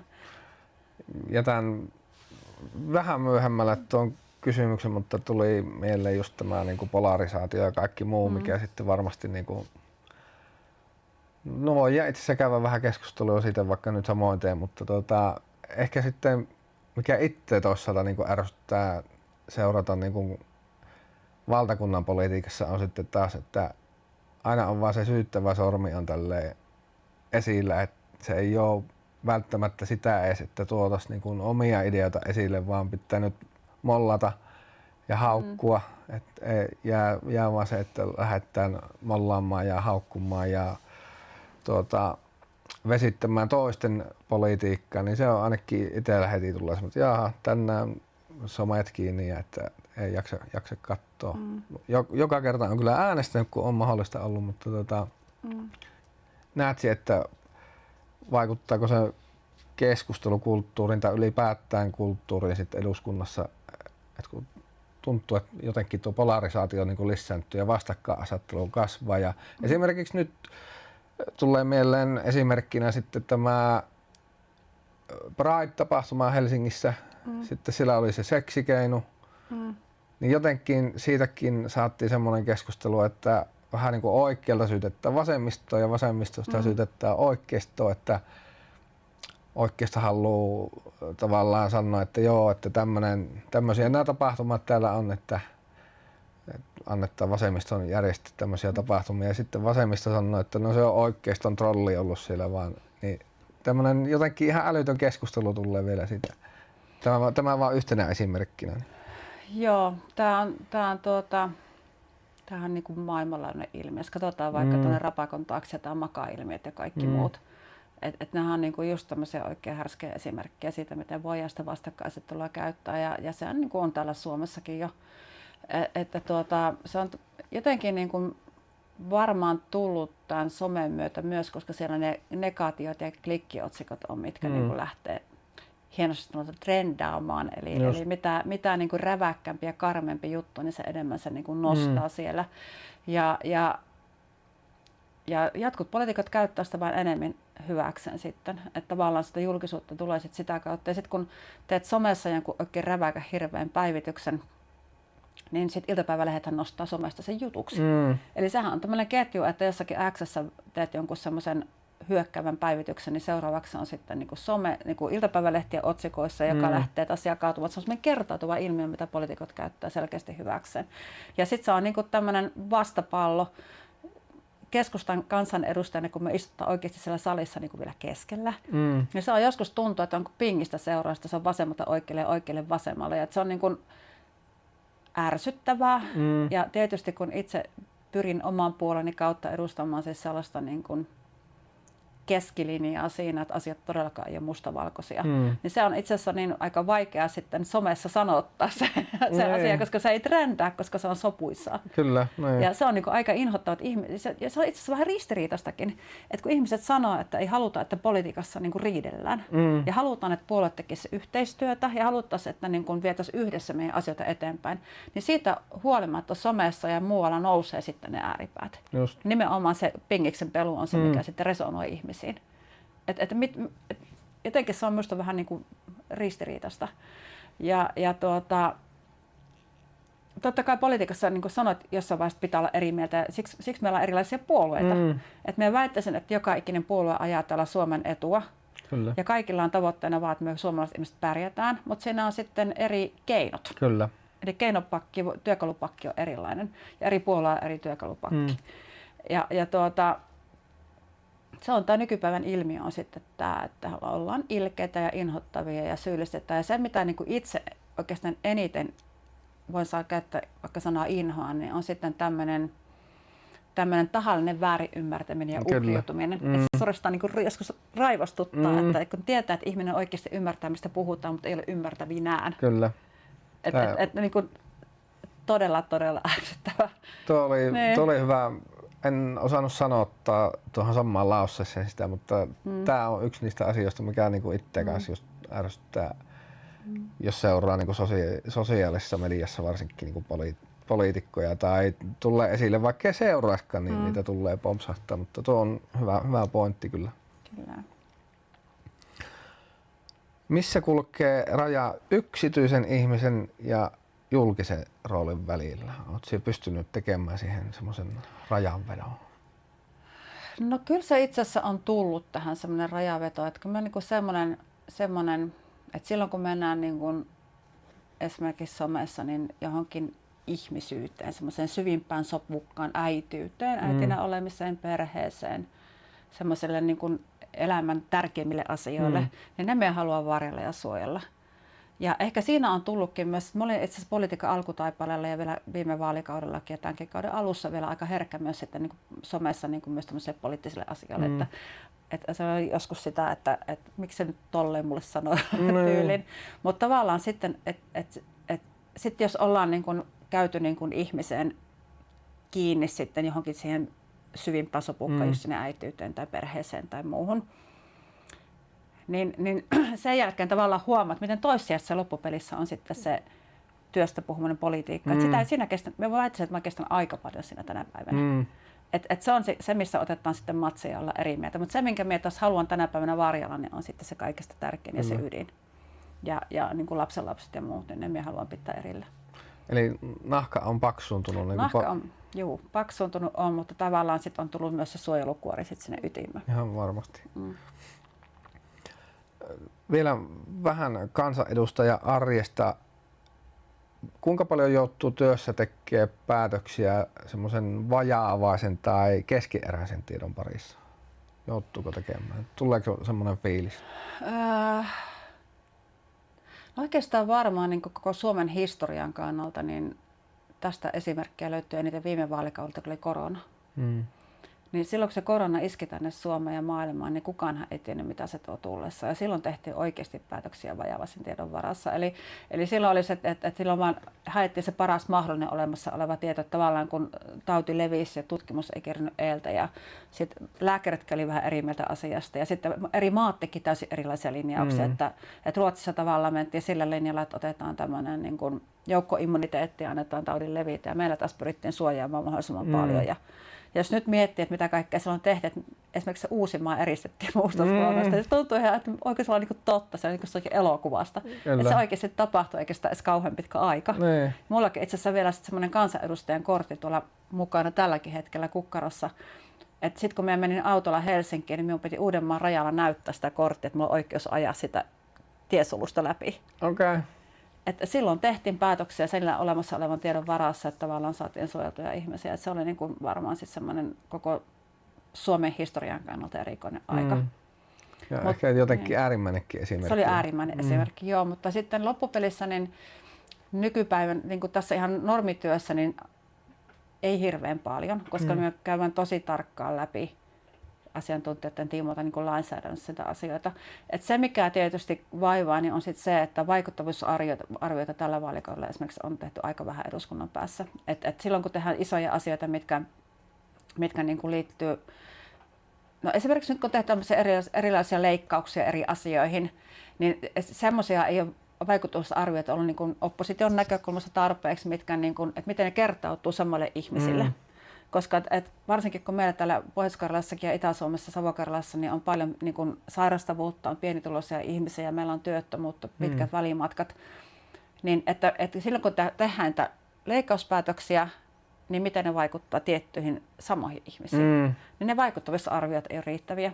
Ja se on niin kuin semmoinen, mikä minua on niin kuin haitannut koko ajan, että pitäisi tietää eduskunnan, että mitä se tarkoittaa käytännössä. Että ei tule sit niin, että ne tulee loppupelissä kalliimmaksi yhteiskunnalle.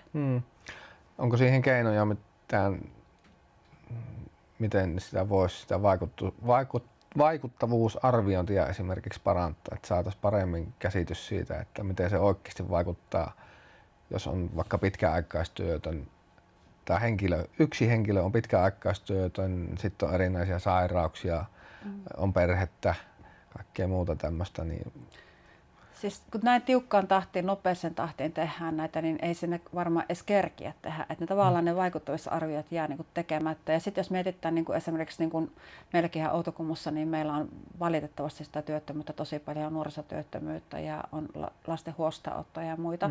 Niin esimerkiksi tämä lapsiarviot pitäisi tehdä paljon tarkemmin, eli miten ne vaikuttaa siihen yksittäisen lapsen nämä eri asiat, koska ne sitten kertautuu ja on tosi kalliita myös inhimillisesti. Niin, ne on pitkällä tähtäimellä. Että tavallaan kun tehdään nopeisen tahtiin lainsäädäntötyötä, niin silloin väkisikin jää nämä arviot tekemättä. Ja sitä ollaan kritisoitu ja minusta se on väärin. Joo, hyvä pointti. Mennään päätöksentekoon ja vastuuseen. Miltä se ylipäätään tuntuu, kun on kansanedustaja, niin tehdään niitä päätöksiä, jotka sitten vaikuttaa kuitenkin sattoihin tuhansiin ja miljooniin ihmisiin? Mikä se fiilis on?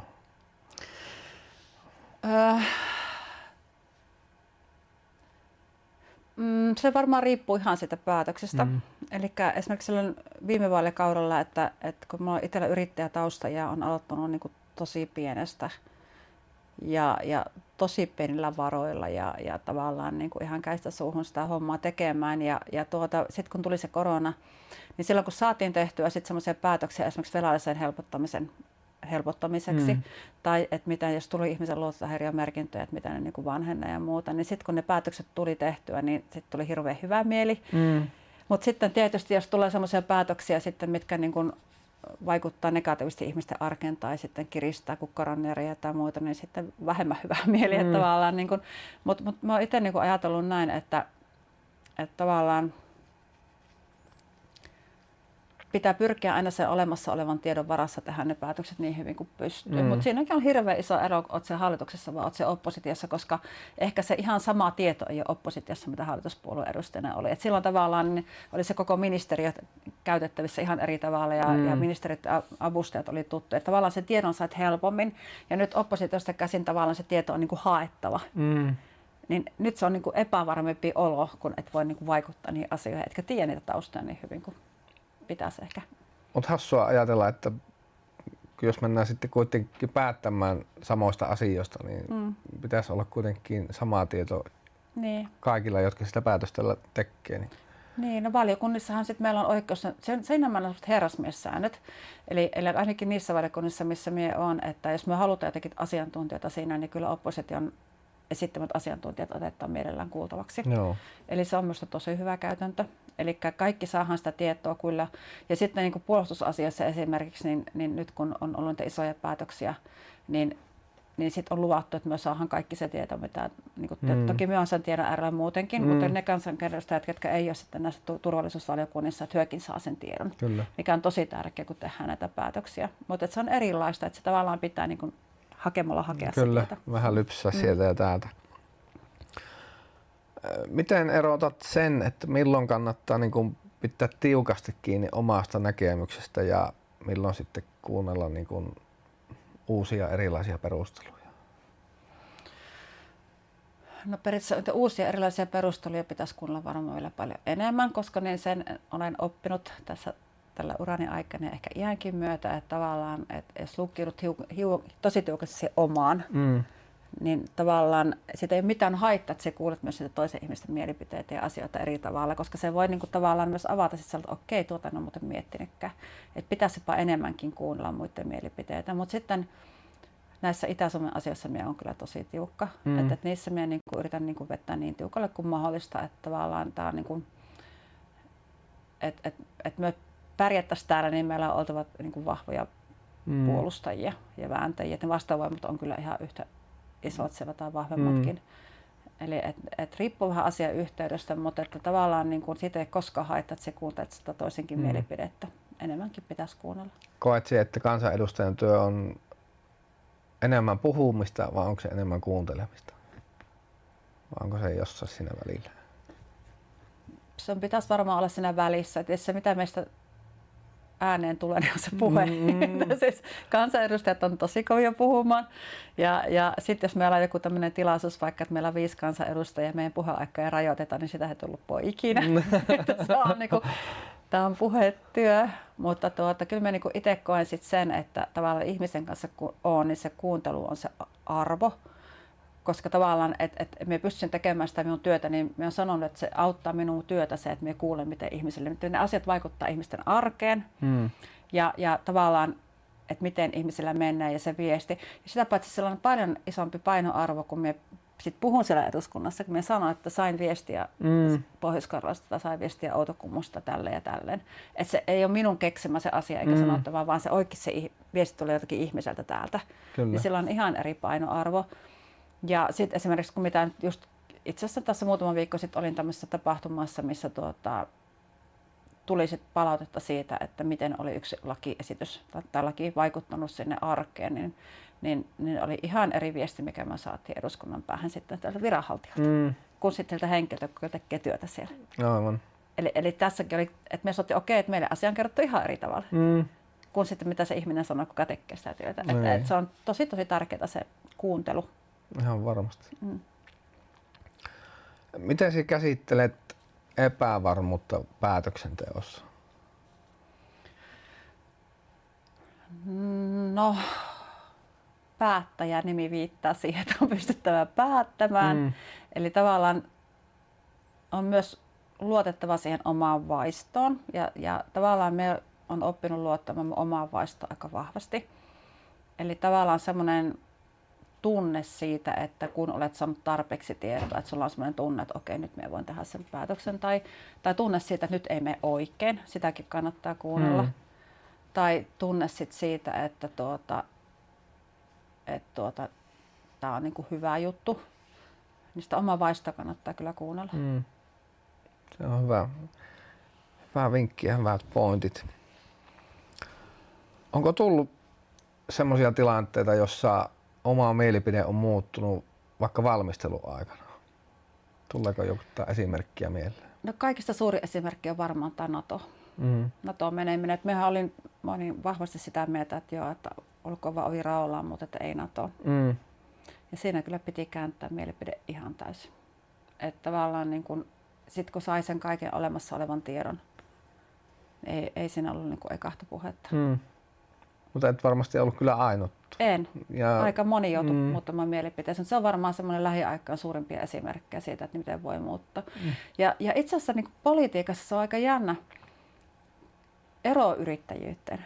Koska se, että yritys pärjää, niin silloin sen on pystyttävä myös luovimaan, muuttamaan mielipidettä tarpeen vaatiessa ja sopeuduttava siihen olemassa olevaan tilanteeseen. Yrittäjällähän se on vahvuus. Ja yrittäjyydessä on vahvuus se, että se voit niinku muokkautua, muotoutua. Ja taas politiikassa sitten, jos muuttaa mielipiteensä, niin se on takinkääntäjä. Kyllä.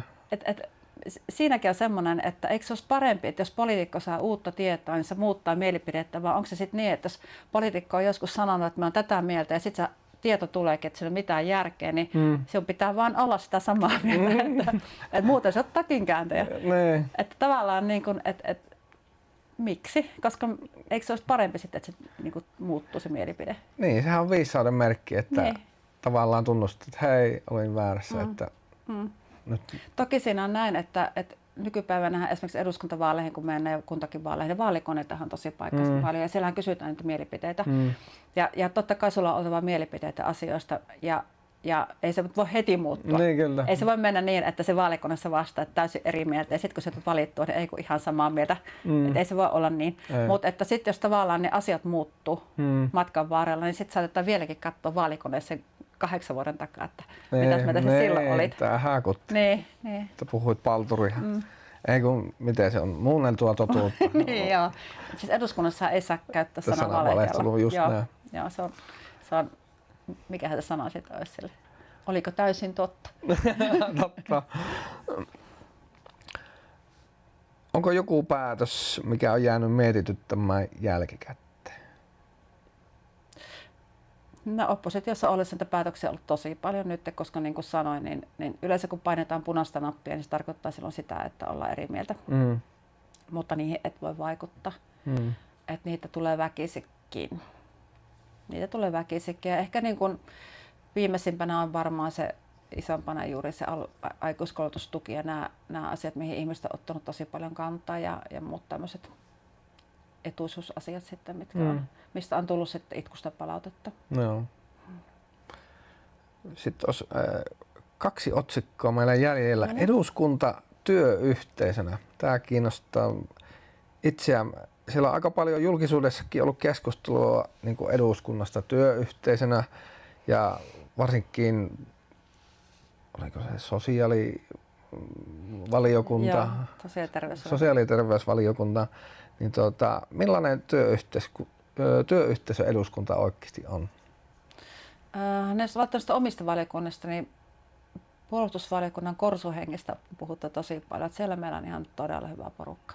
Ihan joka puolueen edustaja on siellä tosi hyvä ja ovat hyviä ystäviä ja tuttuja ja kavereita kanssa. Tavallaan ne isot asiat on sellaiset, mitkä niinku yhdistää tosi vahvasti ja sitten kun me ollaan niin paljon siellä poterossa sitten pois ihmisten ilmalta ja tavallaan ne asiat on siis sellaisia, mistä et voi puhua minnekään, niin se ehkä vielä tiivistää sitä porukkaa vielä eri tavalla. Ja hallintovaliokunnassa taas tietysti sitten meillä on sitten semmoisia asioita, mitkä varmaan niin kuin jakaa mielipiteitä aika paljonkin sitten, että meillä on niin kuin maahanmuuttoasioita ja sisäisen turvallisuuden asioita, että ne riippuu ihan varmaan puoluekannasta, mutta sielläkin meillä on pääsääntöisesti ihan hyvä henki. Että kyllä nämä niin kuin tämmöiset valiokuntaryhmät on yleensä, että ne on ne tutuimmat työkaverit, koska heidän kanssa me viettää ylivoimaisesti eniten aikaa. Ja itse asiassa ne mun parhaat työkaveritkin on tullut näiden valiokuntien kautta sit sillä tavalla, koska heidän kanssa viettää niin paljon aikaa. Että ne on niin tutuimpia sitten ihmisinä. Ja sitten eduskunnan kuppilahan on siis sellainen paikka, mitä kuvataan telkkarissakin, että siellä me oikeastaan ihan tarkoituksellakin mennään istumaan eri puolueiden ihmisten kanssa aina eri niin kuin samoihin pöytiin, eli pyritään siihen, että tavallaan oltaisiin sitten niin kuin juttu sillä, että tultaisiin toimeen. Et pääsääntöisesti siellä on hyvä työilmapiiri. Mutta sitten täytyy kyllä myös sanoa sit se, että minulla on niin itsellä siis se, että jos on niin kuin somessa ihmisiä, ketkä on niin kuin älyttömän hyökkäviä ja häijyjä ja siis sellaisia, ketkä käy niin kuin räyhäämään, niin mulla ei ole niin kuin 2 eri rinnakkaistodellisuutta. Mulla on niin kuin vaikea se, että jos se sama ihminen on tullut siellä somessa justiinsa hyökkäämään ja on todella ilkeä tai tekee sit sellaisia päivityksiä, mitkä niin kuin on tämmöisiä niin kuin lähestulkoon maalittavia ja vihalietsovia, vaikka ei niin kuin minua kohtaan, mutta yleensäkin ottaen käyttäytyy siellä silleen epäkunnioittavasti muita ihmisiä kohtaan. Mulla on vaikea sitten kasvatusta niin kuin hänen kanssa olla. Jotenkin tuntuu, että jos just on niin kuin 3 minuuttia tehnyt jonkun hirveän päivityksen, sitten kävelee hymyilen vastaan, niin miten se voisi sama ihminen niin kuin olla? Niin. Et eihän meillä ole 2 rinnakkaista todellisuutta, että tämmöinen some-maailma ja sitten tämmöinen live-maailma, koska siellä omilla kasvoilla siellä somessa puhutaan. Niin. Ja se on niin kuin minusta semmoinen asia, mistä pitäisi puhua myös enemmän. Ja kyllähän sitä puhutaankin nykypäivänä, että tavallaan, mutta ne on varmaan persoonakysymykset, emme varmaan sitten muutenkaan hengätä heidän kanssa täällä, että ehkä kaikkien kanssa ei tarvitse tullakaan toimeen sitten. Mutta pääsääntöisesti siellä on meillä ihan hyvä työilmapiiri kyllä. Mitä se hyvä työyhteisö sitten eduskunnassa vaatii? Toki, että saadaan niin kuin varsinkin, tai sanotaan, että varsinkin sit semmoisten ihmisten kanssa, just jotka on eri mieltä. Jätetään nyt pois ne, jotka räyhää ja on ehkä persoonalta. Niin mitä sinä koet, että se vaatii, että sillä se yhteistyö toimii? No se, että me kunnioitetaan sitä, että kaikki ei tarvitse olla samaa mieltä. Minusta se on tosi tärkeää, että niin kuin mä sanoin, että meillä on kaikilla varmaan sama tavoite, että Suomi pärjää, suomalaiset pärjää. Ja kunnioitetaan sitten se, että meillä on niin kuin tavallaan erilaisia poliittisia ajatuksia. Ja minusta se on niin kuin hirveän hyvä malli esimerkiksi se, että jos valiokunnassa jotkut kansanedustajat sit sanoo, että me tullaan jättämään tähän eriävä mielipide, niin sitten sanoo, että okei, jättäkää. Että se on niin kuin osa sitä työtä. Heille annetaan, niin kuin, ei yritetä väkisin vääntää heitä olemaan samaa mieltä, vaan annetaan tavallaan se niin kuin tilaa olla eri mieltä. Ja se on niin kuin ehkä just näissä valiokunnissa, missä itse on, niin siellä on näin. Eli me kunnioitetaan sitä heidän oikeutta olla eri mieltä asiasta ja tavallaan ymmärretään, että niin kuin minut on valinnut Savokerran kansanedustajat edustamaan itseäsi, niin heidät on valinnut heidän oman vaalipiirin edustajat tai ihmiset, tai sitten joku erilainen taustaryhmä. Et me on ollut monestakin asiasta eri mieltä, mutta se ei muuta sitä ihmistä eikä tästä huonosti niin kuin pahemmaksi millään tavalla. Onko tuo muuttumassa. Jotenkin voisi tulla semmoinen kuva myös eduskunnasta, että se on vähän muuttumassa, että mentäisiin enemmän siihen suuntaan, että pakotetaan tai yritetään väkisin vääntää ne muut olemaan myös sitä samaa mieltä. No, siltä se niin kuin vaikuttaa ja sitähän se tarkoittaa nämä someilkeilyt. Eli tavallaan jos just kerrot sen esimerkin siitä Prideista ja tavallaan siitä, että minkälainen tykitys siellä oli. Mutta minusta se niin kuin on, että silloin se on niin kuin tie, mille ei ole onnellista loppua. Koska se pitää niin kuin ymmärtää, että eduskunta on poikkileikkaus kansasta. Kyllä. Ja sinne on meidät valittu niin kuin eri mandaatilla. Niin eihän se voi olla niin, että siellä yrittäisi niin kuin aivopestä ihmistä olemaan samaa mieltä. Ja se ei ole enää silloin demokratiaa. Ei se ole enää demokratian kehto, vaan sinne on oikeus olla ihmisellä eri mieltä asiasta. Ja ehkä tämä sosiaalinen media on nyt vääristänytkin, että siellä niin kuin yrittää väkisikin vääntää se ihminen olemaan samaa mieltä. Ja eihän se voi näin olla. Ei sit pitkällä tähtäimellä se ei toimi nimenomaan demokratiassa. Just näin. Mites sitten mennään positiivisiin asioihin, niin mikä on semmoinen oppi tai paras oppi, mikä olet saanut toisen puolueen kansanedustajalta? Tuleeko mieleen? Toisen puolueen? Okei. Niin, tai ylipäätään. Omasta puolesta olisi ollut. No, voit sanoa ensin omasta ja jos tulee mieleen sitten toisen puolueen kansanedustajalta. No itse asiassa joo. No omasta puolesta oikeastaan niin on ehkä kun me viittasin tuossa äsken just siihen tavallaan siihen, kysyit, että missä menee julkisuuden ja yksityisen raja. Tavallaan se, että pystyn olemaan vahvana kansanedustajana, niin että se vaatii myös sit sen, että me suojaan sen tietyn osan ytimestä, sen tärkeimmän, sen perheen. Ja ne tavallaan, että mitkä on sellaisia tapuja, mihin me haluatte niin kuin kosketaan sitten. Niin juuri se tavallaan niin kuin vapautti mut tekemään rohkeammin myös sitä kansanedustajan työtä. Aivan. Että tavallaan minä niin kuin pystyin sit sen tekemään, että minua ei tunnu missään sitten se tavallaan se, jos tulee sitä negatiivista palautetta, että tavallaan muutun rohkeammaksi. Et ehkä me alkuun yritin silleen mennä silleen niin kuin, että tässä minä olen nyt tälleen kokonaisuutena, mikä pitää sisältää sekä työn että sitten sen ytimen. Että tavallaan niin kuin se. Ja sitten itse asiassa niin ihan politiikan alkutaipaleella Kinnusen Raimo oli täällä Outokummussa silloin keskustella politiikassa mukana, kun tulin kuntavaalissa valituksi ensimmäisen kerran ja olin aika tuosta poikki tuohon jengät. Yrittäjätaustainen kansanedustaja, joka oli oppinut tehdä suunnitelmaa ja sitten mennään sinne, se on siinä. Niin Kinnusen Rami sanoi mulle silloin aikoina, että politiikassa ei pääse rynnimällä perille, vaan jos sä haluat niin kuin viedä päätöksiä silleen eteenpäin yli puolen rajojen, niin kannattaa luovia. Eli kannattaa mennä vasemmalta oikealle ja ottaa kaikki mukaan. Ja se oppi on kyllä semmoinen, mikä pätee myös valtakunnan politiikassa. Et se on niinku sellainen Kinnusen Rami ja sitten Pehviläisen Anu oli. Ja muista puolueista sitten ehkä kansanedustajista, niin Päätäsen Tuula on montakin hyvää viistoneuvoa sanonut mulle. Ei niistä se enempää. Selvä. Ja tähän, mutta hyvä, että löytyy. Ja itse asiassa on just sitä mieltä, että kaikissa puolueissa on hyviä ideoita ja kaikissa puolueissa on hyviä ihmisiä. Että kaikilla on tosiaan, niin kuin sanoit, että keinot on vaan eri, että millä siihen hyvään Suomeen ja hyvään suomalaiseen elämään päästään. Keinot on, niin samoin myös tässä. Koetko, että politiikassa osataan keskustella riittävän rakentavasti vielä tänä päivänä? No, kyllä siellä varmaan osataan keskustella, jos vaan halutaan, mutta minä varmaan halutaanko siellä aina keskustella rakentavasti, koska niin kuin puhuttiin äsken, että kun ne on ne klikit siellä somessa ja muuten, niin tavallaan ihmiset ei välttämättä halua keskustella rakentavasti, koska ne saa sitten sitä somen näkyvyyttä sille. Et siitä on tullut tavallaan sen politiikan tekemisen työkalu, että ei olla kiltisti toisemme kohtaan. Ja somessa seksi myy, negatiivisuus myy ja just sitten nämä tämmöiset ehkä vähän harhaanjohtavatkin niin kuin klikkiotsikot, niin se on myyvä työkalu ja sen on huomannut, että se tulee entistä vahvemmin koko ajan esille suurimmalla osalla niin kuin myös poliittisista puolueista. Kyllä. Entäs jos saisit muuttaa yhden asian suomalaisessa päätöksenteossa, niin mikä se olisi, jos sulla olisi kaikki valta ja aika maailmassa? Niin Oho, nyt tuli iso kysymys. Mikä suomalaisessa päätöksenteossa muuttuisi?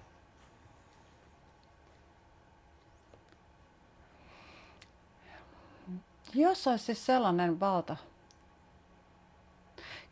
kyllä se varmaan liittyisi jotenkin aluepolitiikkaan ja koko Suomen mukana pitämiseen. Että tavallaan ei käy niin kuin alussa puhuttiin kuntaliitoksissa, että sitten palvelut lähtee sieltä syrjästä, koska minä luulen, että se hajautettu yhteiskunta, se on meidän vahvuus.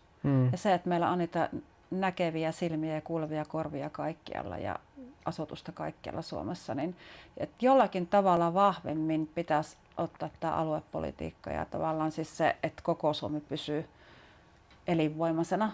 Että se ei niin kuin itsekseen tapahdu, vaan niin kuin Euroopasta muualtakin on nähty, niin että tavallaan kun tahto riittää, niin kyllä keinot löytyy. Ja esimerkiksi Norja on hyvä esimerkki siitä. Että siellä on erilaisia alueellisia kokeiluja Pohjois-Norjassa, mitkä on niin kuin saanut koko Norjan elinvoimaiseksi sieltä.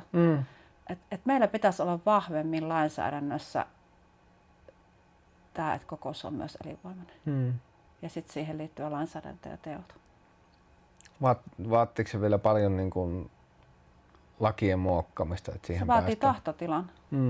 Siis sehän on nyt mahdollista. Se vaatii siis, mutta jos pelkään sitä, että onko sitä tahtoa, kun me viittasin siihen, että ne suuri osa edustajista tulee sieltä eteläisestä Suomesta, ymmärretäänkö se tavallaan vahvuutena, että koko Suomi on asuttu ja että meillä on hajautettu yhteiskunta. Ja jos ei ole ymmärrystä, niin pitäisikö siihen olla sitten jonkinlainen tämmöinen turvallisuuteen perustuva lainsäädäntö, että me taattaisiin sitä kautta sit se, että tavallaan joo, just tuli itselle mieleen just niin kuin esimerkiksi tämän hyökkäyssodan kautta, niin just tuli tämä turvallisuus mieleen. Niin. Että kuitenkin siis, että asia on niin, että tavallaan meidän, siis Suomen suurin vahvuus ei ole se, että meillä on rauttaa rajalla ja uusia hävittäjiä, vaan se on tämä meidän Suomen kansa. Ja että kaikki pysyy mukana. Ja me ollaan alueellisesti tasa-arvoisia. Ja että suomalaiset kokee, että Suomi on puolustamisen arvoinen maa. Ja tavallaan sitä kautta meidän pitäisi saada jollakin tavallaan turvattua myös sitten tämä alueellinen tasa-arvo täällä. Ja sitä paitsi, kun meillähän on metsät on ympäri Suomea ja mineraalit ja meillä tulee, ei ne maitotilat ole kaikki siellä Uudellamaalla ja meillä tulee ruoka ja vilja tulee muualta Suomesta kuin sieltä. Kyllä me tarvitaan sitä elämää kaikkialla Suomessa. Kyllä, ehdottomasti. Mennään jaksamisen puolelle. Miten siihen huolehdit omasta jaksamisesta työohjeessa? Tämä Outokumpu pitää sitä aika hyvin yllä. et koti. Ja mulla on siis semmoinen rutiini, kun mulla on kotona, siis meillä on 3 hevosta. Ja meillä on siis semmoinen diili, että kun minä olen kotona, niin minä hoidan hevosta ja sitten kun en ole kotona, niin sitten perhe hoitaa ne muuten. Ja kun minä tuun Helsingistä, niin mulla on se rutiini, että minä tuun kotiin ja minä menen suoraan sisälle vaihan vaatteet ja menen tallille. Eli tavallaan se on semmoinen riitti mulla, että minä vaihan minun vaatteet ja sitten minä menen tallille ja sitten minä siivon karsinat ja minä hevosten kanssa sato tai paisto. Ja oli talvi tai kesä. Ja se palauttaa.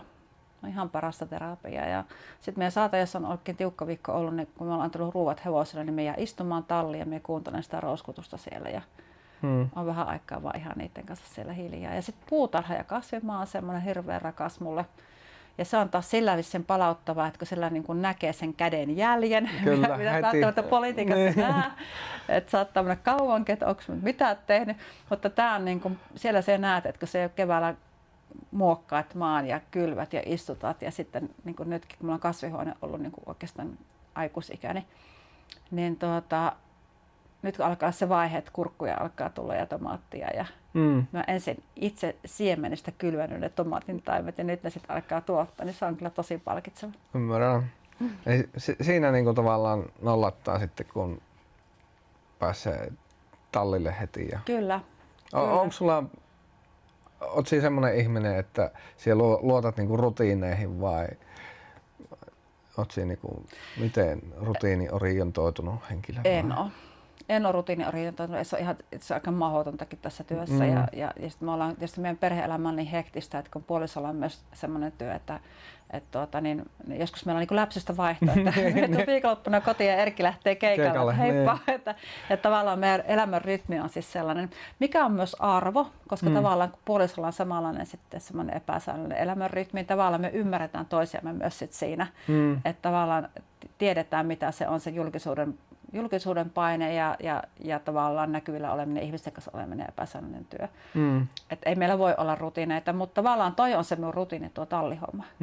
Ja sekin ehkä liittyy sit siihen, että se on jotenkin semmoinen riitti, että kun me tuun sieltä Helsingistä, niin sitten me vaihdan Helsinki-vehkeet pois ja römppävaatteet ja kumikengät ja talvella karvahatuja.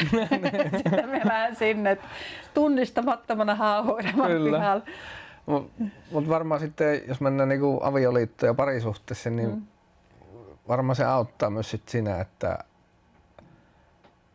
on samahenkinen ja on julkisessa työssä ja esiintyy, niin ja sitten sitä kiirettäkin varmasti riittää, että se on oikeasti, jos se on sitä läpsystä vaihtoa, niin osaa varmaan sitten molemmat arvostaa niitä yhteisiä hetkiä ja yhteistä aikaa. Se on juuri näin, joo. Ja sitten tavallaan, että kun Erkki on ollut koko siis sen, että silloin kun tuli valituksi kansanedustajaksi, niin silloin jo tehtiin vaalityötä silloin yhdessä ja muuta. Että tavallaan se on ollut myös niin kuin meidän perheen yhteinen päätös. Että tämä kansanedustajan työ on kyllä koko perheen työ, että se on niin kuin sen verran sitova ja tavallaan, että se on yhteisymmärryksessä tehtävä, että koko perhe tietää sen tavallaan, mitä se vaatii. Se on todella tärkeä. Ja sitten mulla on tosi hyvät taustajoukot, että meidän äitihan on edelleenkin erittäin hyvä voimainen ja siinä meillä on rutiini. Eli meidän äiti käy, kun me on Helsingissä, niin joka keskiviikko tekemässä meidän ruoan. Okay. Eli käytännössä niin sitten keskiviikko torstai aina mummin tekemä ruoka siellä, että tavallaan semmoinen rytmi on siinä. No että. Vielä voitaisiin ottaa pari kysymystä ennen kuin laitetaan jaksoa purkkiin, niin mikä pelottaa edelleen, vaikka kokemusta on kertynyt paljon nimenomaan kansanedustajan työssä? Vai onko siellä jotain sellaista, mikä pelottaa tai askarruttaa? No ei minun varmaan itse työssä niin kuin pelota mikään. Et ei se siis se. Ja sitten on jännä, että vaikka ne asiat on siis sellaisia, niin kun, vaikka nyt on niin kun sota noinkin lähellä Euroopassa ja puolustusvaliokunnan jäsenenä on, niin tavallaan se on oppinut ottamaan työnä. Et silloin jossain vaiheessa oli siis sillä tavalla, että kun meillä on siis se kaikki olemassa oleva tieto, ja tavallaan sitten kun rupesi tulemaan näitä niin kuin tietoa tästä Venäjän hyökkäyssodasta ja alkoi kaapeleita katkeilla merellä ja kaikkea kummallista tapahtumaa, niin alkuun oli siis silleen, että tavallaan tieto toi tuskaa, mutta tavallaan sen oppi sen kanssa, että se on niin kuin osa minun työtä, sen osaa ottaa sen kliinisesti työnä, että ei oikeastaan pelota, mutta sitten jos pitäisi miettiä, mikä jännittää, niin siis kyllä minua jännittää vaalit.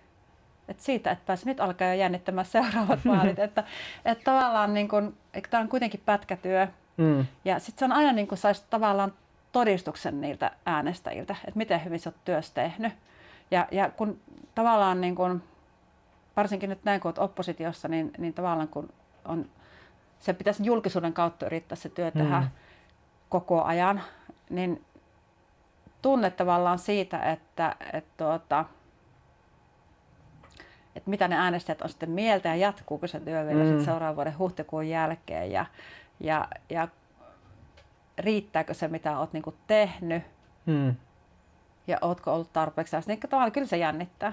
Ihan varmasti. Se on semmoinen aina tilinteon paikka. Että.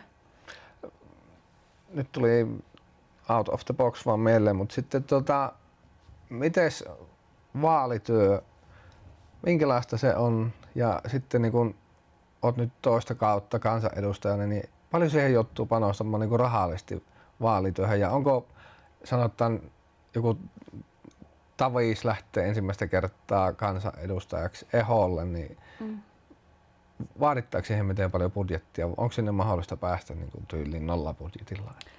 No oikeastaan jos nollabudjetilla meinaa päästä, niin sitten on oltava jotakin julkisuutta niin kuin muuta kautta. Niin kuin sinähän on tullut tämmöisiä TikTokkaajia ja somevaikuttajia, kellä on niin kuin näkyvyyttä muuta kautta. Et näkyvyyden se vaatii ja se pitää olla tunnettu.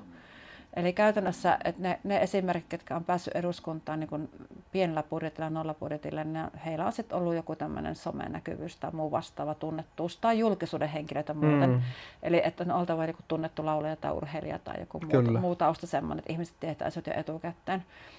Ja Savo-Karjalan vaalipiirissähän on ollut valitettavan kalliit budjetit. Eli meillähän on niin kymmenistä tuhansista puhutaan aina. Ja nehän on julkisia, ne mitä nyt on sitten läpi menneet, tehän tulee ilmoittaa se sun budjetti, että nehän on niin kymmeniä tuhansia, että se on kallista. Ja tietysti jos haluaa niin kuin kertoa, missä olet rundilla, niin sun pitää ilmoitella siitä, ja lehti-ilmoitukset on varsinkin kallistunut valtavan paljon. Ja niin onko oikeastaan kaikki media ja mainonta kallistunut. Ja sitten nythän se on vielä muuttunut sillä, että esimerkiksi Facebookissa niin, siellä ei poliittisia mainoksia niin kuin hyväksytä Mörksyn mukaan ensi kerralla enää. Että tavallaan, että sä et pysty maksamaan sitä näkyvyydestä sit siinä. Niin, eli se on vaihtumassa. Sekin on, niin, eli tavallaan, että sä et voi niin kuin, nyt tässä aikaisemmin pystyy aika edullisestikin maksamaan sitä näkyvyydestä. Mutta se on kallista täällä. Että se on kallista ja se on, niin kuin puhutaan kymmenistä tuhansista ja se on tietysti epäreilua näille nuorille varsinkin, ketkä niin kuin lähtee ensimmäistä kertaa yrittämään. Ja, että sitä rahaa pitäisi pystyä keräämään sitten. Ja sitten taas välimatkatkin on tuossa aika isot. Ne on isot, joo, ja sitten tietysti pitää just miettiä sitä, että kun meillähän istuvilla kansanedustajilla vielä nyt se, että tavallaan meillähän se vaalitauko alkaa vasta kuukautta ennen niin kuin eduskuntavaaleja. Eli mehän ei niin kuin oikeastaan keritäkään kiertämään sitten niin kuin koko ajan tällä kentällä. Että me tehdään tätä päivätyötä Helsingin päässä ja sitten kun päästään vaalilomalle, niin sitten rynnistetään tuonne. Mutta pitää yrittää tätä työ tehdä niin hyvin, että se olisi sitten sitä puhus puolestaan. Ja pitää räväköitä puheenvuoroja ja olla tavoitettavissa. Mutta sehän, en tiedä minkä verran puolue tukee niin kuin kansanedustajaehdokkaita, mutta onhan se valtava riski. Siis puolue tukee aika vähän. Oikeastaan on aina paikallisyhdistykset, mitkä voi jonkin verran tukea, mutta sielläkin on nyt niin kuin tosi pienet varat monella paikallisyhdistyksellä, että ei puhuta isosta rahoista. Ja se on riski, että se tavallaan tiedän esimerkkejä, että ovat laittaneet 100 000 euroa eduskuntavaaleja, eivätkä ole mennyt läpi. Että sitten se sinne meni. On se. Pääsis palvelemaan kanssa, mutta toki palkka on ihan kohtalainen, mutta taas sitten, jos siihen vertaa siihen, että joudut olemaan esillä ja arvostelun kohteena, niin koet siihen, että se palkka on suhteessa siihen työmäärään ja sitten siihen myös niihin negatiivisiin vaikutuksiin, niin koet siihen, että kansanedustajan palkka on niin kohdallaan tai linjassa? Kyllä se on ihan riittävä minun mielestä. Ja ihan rehellisiä olla, niin mulla ei ollut mitään hajua, mikä on kansanedustajan palkka, kun me haen kansanedustajaksi. Et me väittäisin, että ei sinne kyllä niinku rahan takia ihmiset hae. Tai sitten ne hakee kyllä ihan väärästä syystä. Minusta se on niin kuin loppupelissä kuitenkin se toissijainen asia siinä, että kansanedustajan työ on, se on tavallaan, niin kuin, en tiedä onko se naivi, että hassua sanonut kutsumusammatti, että se on niin kuin oikeasti, että sä jaksat tehdä sitä työtä, niin sun pitää tykätä siitä. Kyllä. Että tavallaan sen työn on sulle henkisesti annettava enemmän kuin mitä se vie. Joko sä et muuten jaksa tehdä sitä, tai sitten sä oot huono sun työssä. Ei sitä muuten tee, ellei sä tykkää. Kyllä minä tykkään tosi paljon minun työstä. Ja sitten tavallaan, jos saat niin vielä jotakin semmoista konkreettista näkyvää aikaiseksi niin kuin, vähän niin kuin kasvimaalla, että saat jonkun tien niin kunnostettua tai asfaltoitua tai jotakin siis sellaista konkreettista, mikä niin kuin näet, että se vaikuttaa heti ihmisten arkeen, niin kyllä se on niin palkitseva asia. Ja muutenkin, että saat viettyä meidän puolelle ihmisten ääntä.